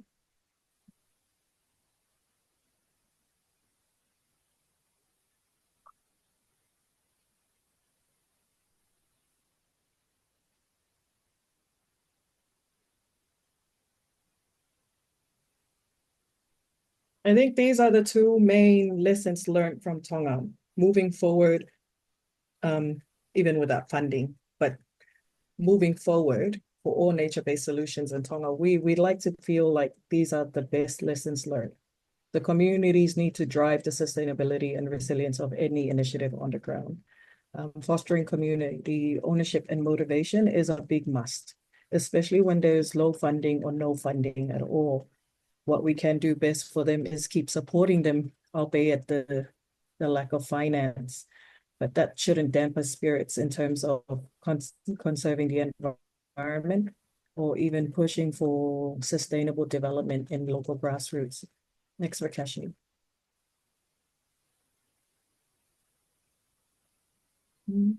I am pretty sure this is the end of my slides.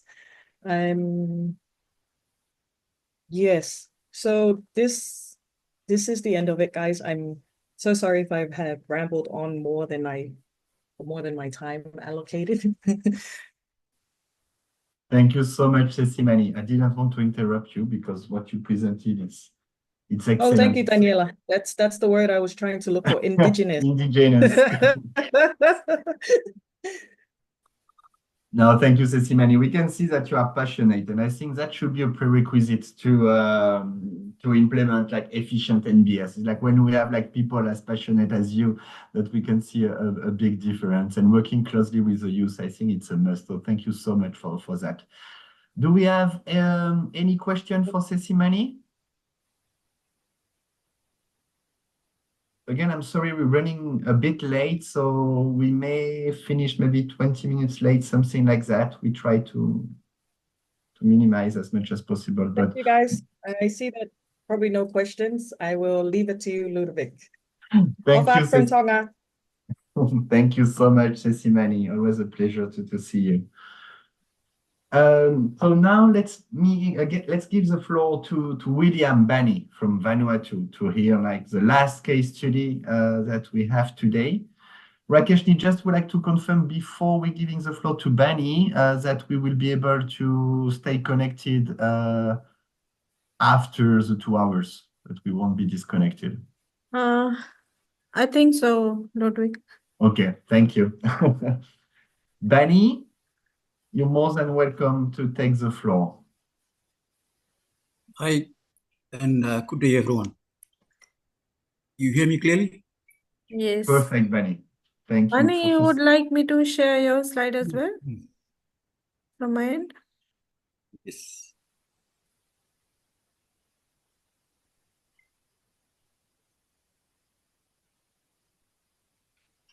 I have a very short presentation that I'll run you through. So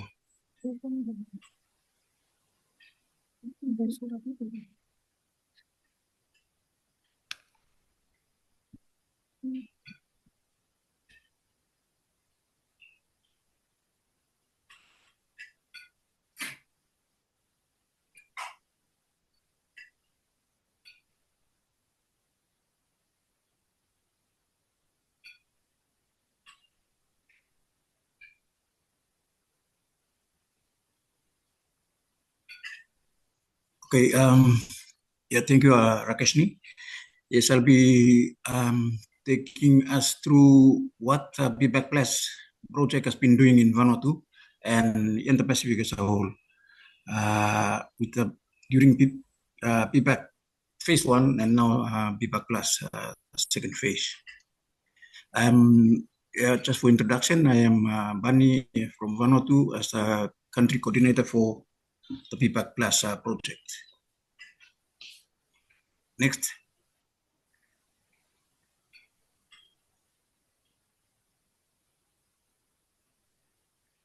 Next slide, please.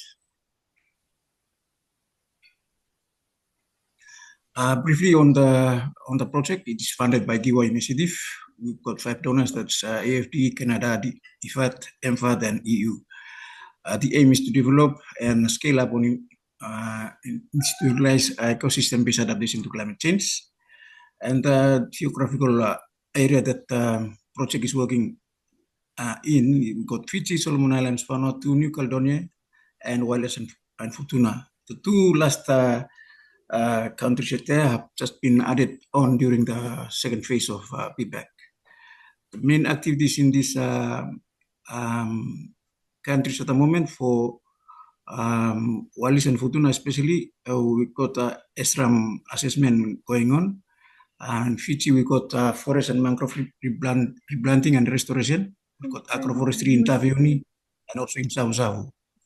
And Solomon Islands, we're supporting the Barana Community Nature and Heritage Park, as well as the Honiara Botanical Garden. There's also a new site there where SRAM assessment is going on at the moment in Malaita. For Vanuatu, which we are going to look at more in detail, we've got 2 sites during the PPAC phase 1. We've got Takabe in Port Vila and one on Tana, which is Port Resolution. And the third site, which is Lenakel, also on Tana, is a new site where we're going to replicate what we've been doing in both Port Resolution and Takabe. Next.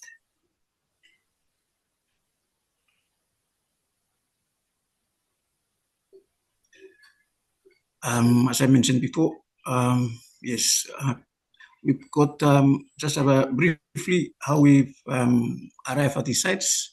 So during phase 1, SRAM studies were carried out, where we got assessment for Port Vila, for example, we've done assessment for 10 communities, and likewise on the site on Tana. And from this assessment, EPA options were assessed and implementation plans were done. And then we've done some of the implementation during that phase. But currently, we are carrying on with those activities in these the 2 existing sites, as well as the new site which we wish to replicate the activities in, which is Lenakel. Next.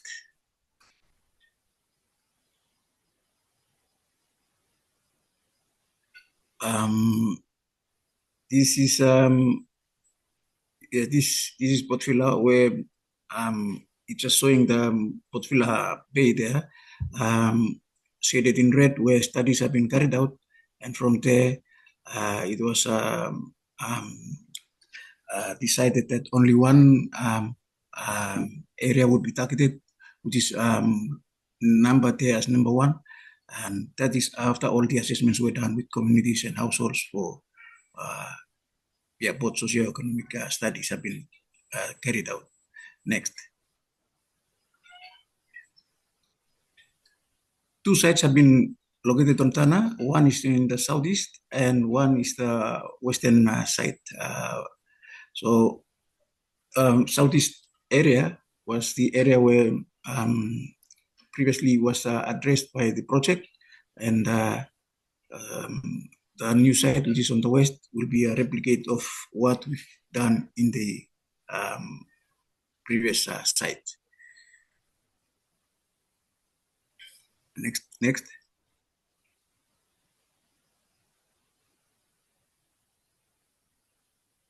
Okay, we'll go through what work we've been doing on the ground in this all the 3 sites. So we're doing community planting in forestry restoration areas, especially in the Takabe area. We're also doing nursery upgrading to support the forestry in the work of restoration. We're doing mangrove restoration, especially at Port Resolution, where the mangrove has already been growing, but have been disturbed by the previous 2 cyclones in 2023. We are assisting the forestry department with the botanical garden establishment at Takabe. We're doing marine conservation and traditional management, especially on at Port Resolution, and that will be replicated at the other site, which is Lenakel. In these areas where we have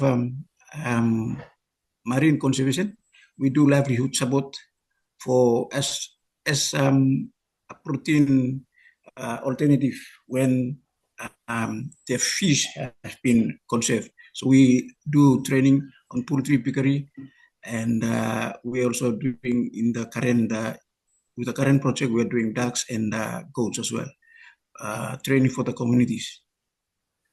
And for the two projects, for the two project sites in Port Vila as well as at Lenakel, we have an LOA with the Forestry Department to assist with the greening of the municipal area, which is partly our project sites as well. We do capacity building.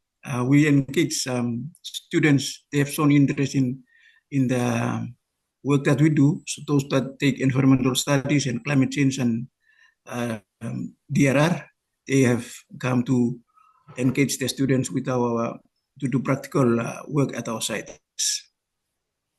For plant maintenance, we are engaging CSOs and communities to do that. Those that are interested and those that live nearby or within the sites. And that is also inclusive of river cleaning and invasive species removal, especially at Taka Bay. And for agroforestry, we are engaging a local CSO to do the agroforestry training and demonstration plot setups as an alternative approach to encouraging forest restoration. So the pictures there of communities and students that we've engaged in these activities. Next.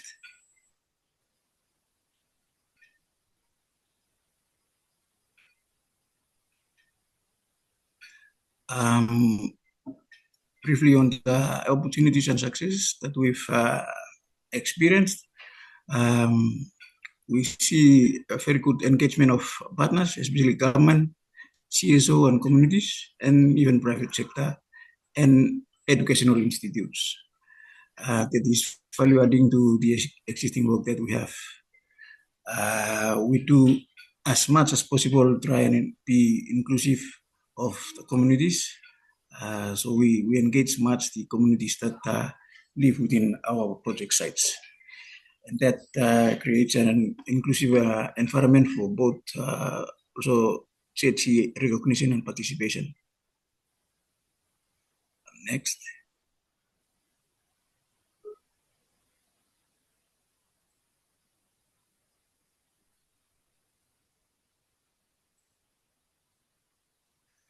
This will probably be my last slide. I've highlighted here some of the challenges and recommendations that we've experienced. The first one I've got here is gaps and overlaps in existing legislation and policies of a conflicting work landscapes, especially with agriculture, livestock, and residents.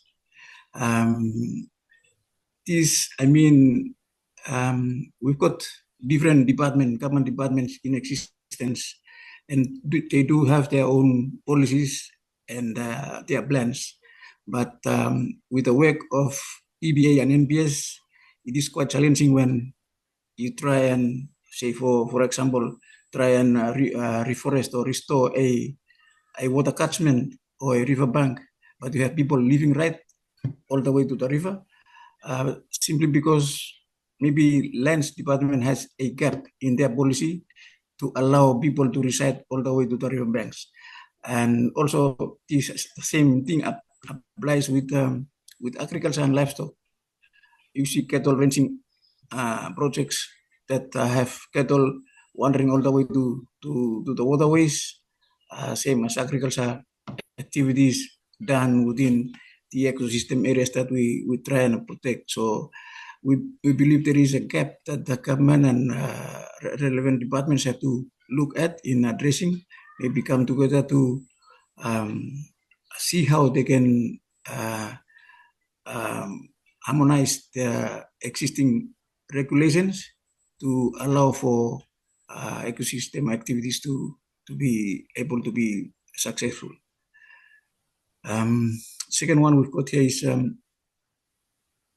opposition experience with communities. Yes, this is experience in one or two communities where during the phase one of the project, I think we have not done enough of the FPIC. So we've overlooked some of the communities or some individuals. So we've faced some opposition when trying to implement the activity. So currently, during this phase, we try as much as possible to be inclusively covering every stakeholders or landowners on the ground so that we do not run into the same problem. The third one we've got multi-ethnic communities. Multi-ethnic communities, I mentioned here, this mostly refers to Botvilla, where we have people from all over the country coming and live here. And they have different sort of culture, and it's quite difficult to deal with as a community that huge compared to maybe a village community in the island. So that's one challenge that we face. But we believe that if we continue to engage all as much as possible, there should be some positive coming out from that. And last one we've got here is similar to the first, evolving communities, where when inhabitants or people residing in the area are mostly tenants. They don't own the land, or they don't own the home or the houses. They only come in to live for a short while and then leave, maybe. So you provide awareness, and you think everyone is aware, but then because people keep moving, so we believe that awareness activities have to be continuous in order to educate the people that live in the area, because they don't own the area and they do not reside here, but they come and live for a short while and go elsewhere. And I believe that is my last slide. Thank you, everyone.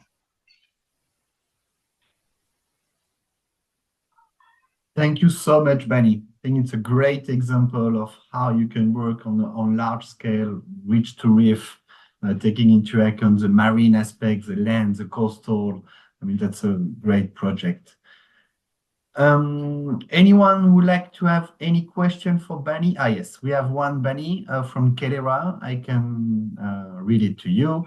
What is the survival rate of the plant species planted? And if there are any monitoring mechanism in place to ensure that these newly planted species survived in the long term?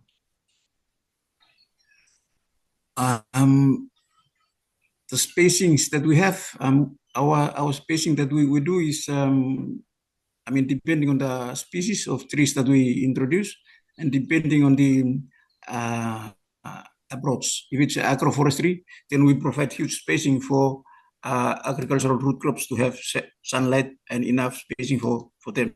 So that would be around 10 to 15 meters apart. But for areas that we want to fill in with trees, it would be less, like 3 to maybe 3 or 4 or 5 meters spacing. So that is depending on the approach, whether it's agroforestry or simply restoration of trees.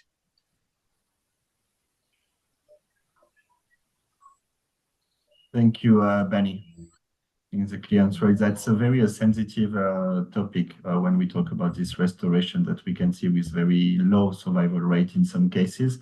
So more than happy to connect you if you need to have further information.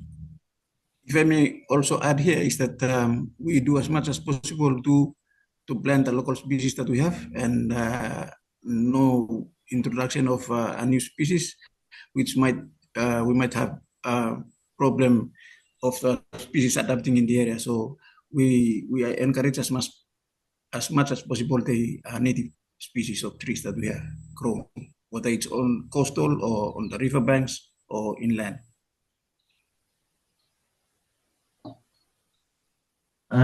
I think since I don't see any hand raised or question in the chat, and that we are late, I suggest that we move forward on the last poll that we have to ask you, and then I can wrap up the meeting. Thanks again, Benny, and all speakers, panelists that we had today. I think it's been awesome to provide this different angle and perspective on nature-based solutions. So thank you so much for that. Rakeshni, I give the floor to you to provide the instruction for the last poll, please. Thank you, everyone. So we will share the slide again for our last poll. after hearing from all the speakers, we will have 2 questions for you. If you could just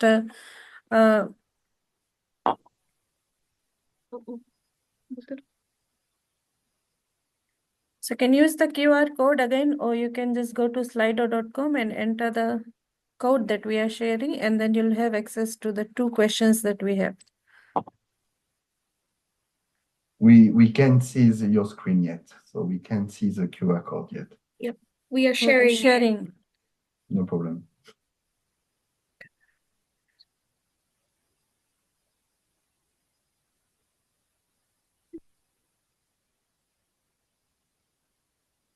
Just a second. Apologies.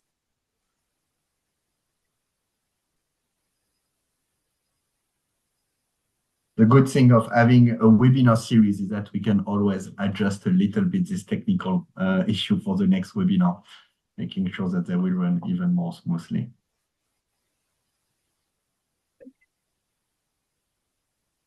And there you have it. Perfect. Thank you, guys. Okay, you can take a few minutes to answer this one. We'll just take 3 minutes for this one, and then we'll move to the next one. Knowing that the answer for the first poll were pretty accurate and good, so that we've got an audience that is pretty familiar already with the concept, which is good.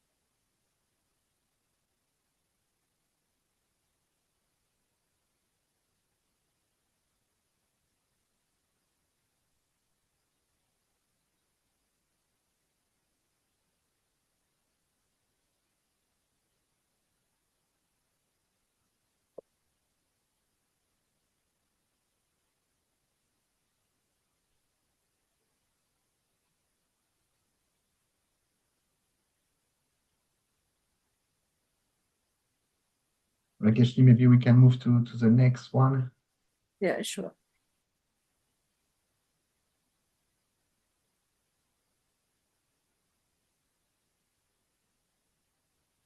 So this question is just for us to better understand your profile, your expectation, and where you're coming from. So we can adapt maybe a bit more some of the upcoming webinar example and things like that. Thank you for answering.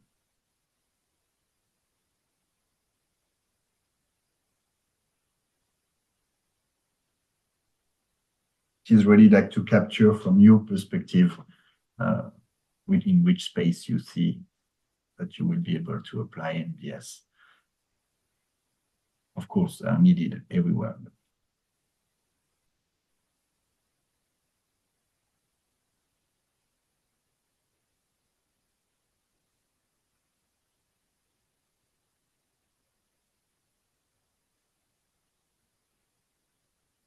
That's good to see some mixed answers and therefore mixed profiles. That's great.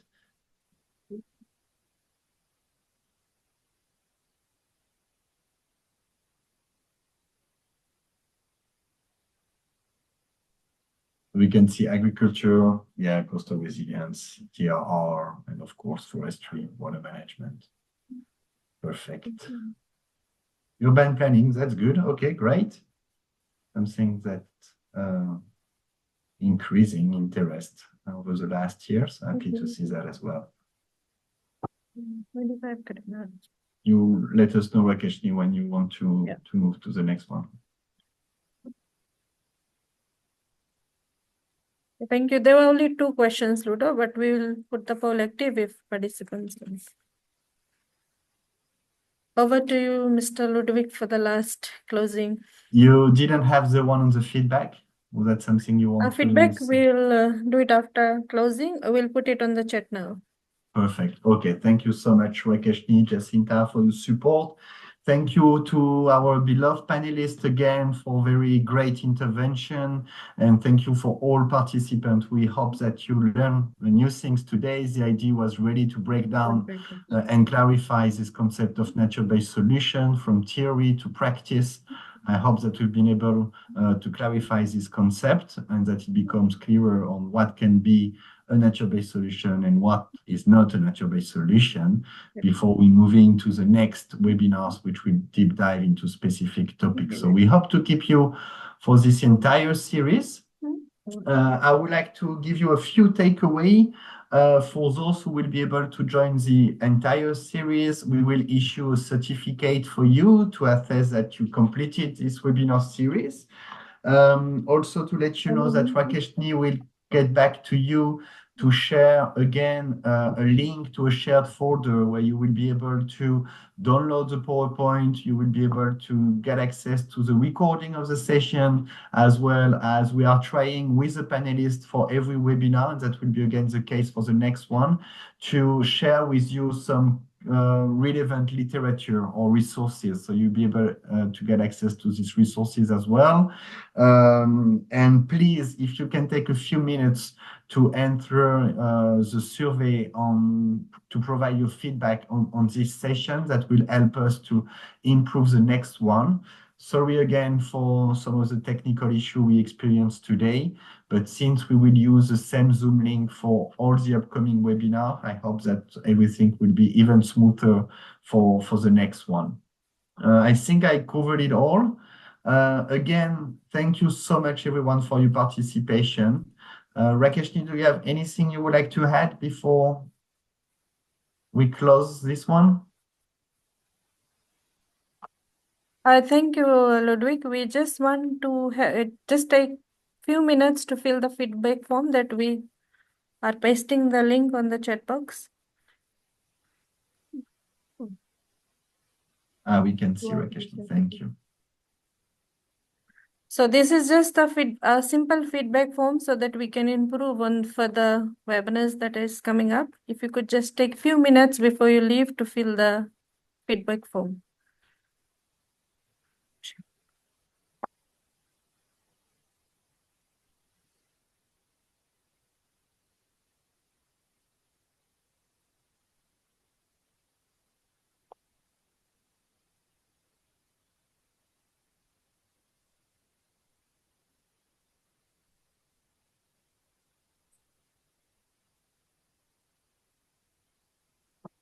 Do you want us to stay online, Rakeshni, while completing the form to make sure everyone is completing it, or what do you want to deal with that? And we have also shared the QR code, so it is easier for you to have access to the feedback form. And we will be, like Ludo mentioned, when I'll be sharing the post-webinar resources with you, I'll also share the feedback form again. If you're not able to fill, please do so we get the feedback on our first webinar and we improve on the second one.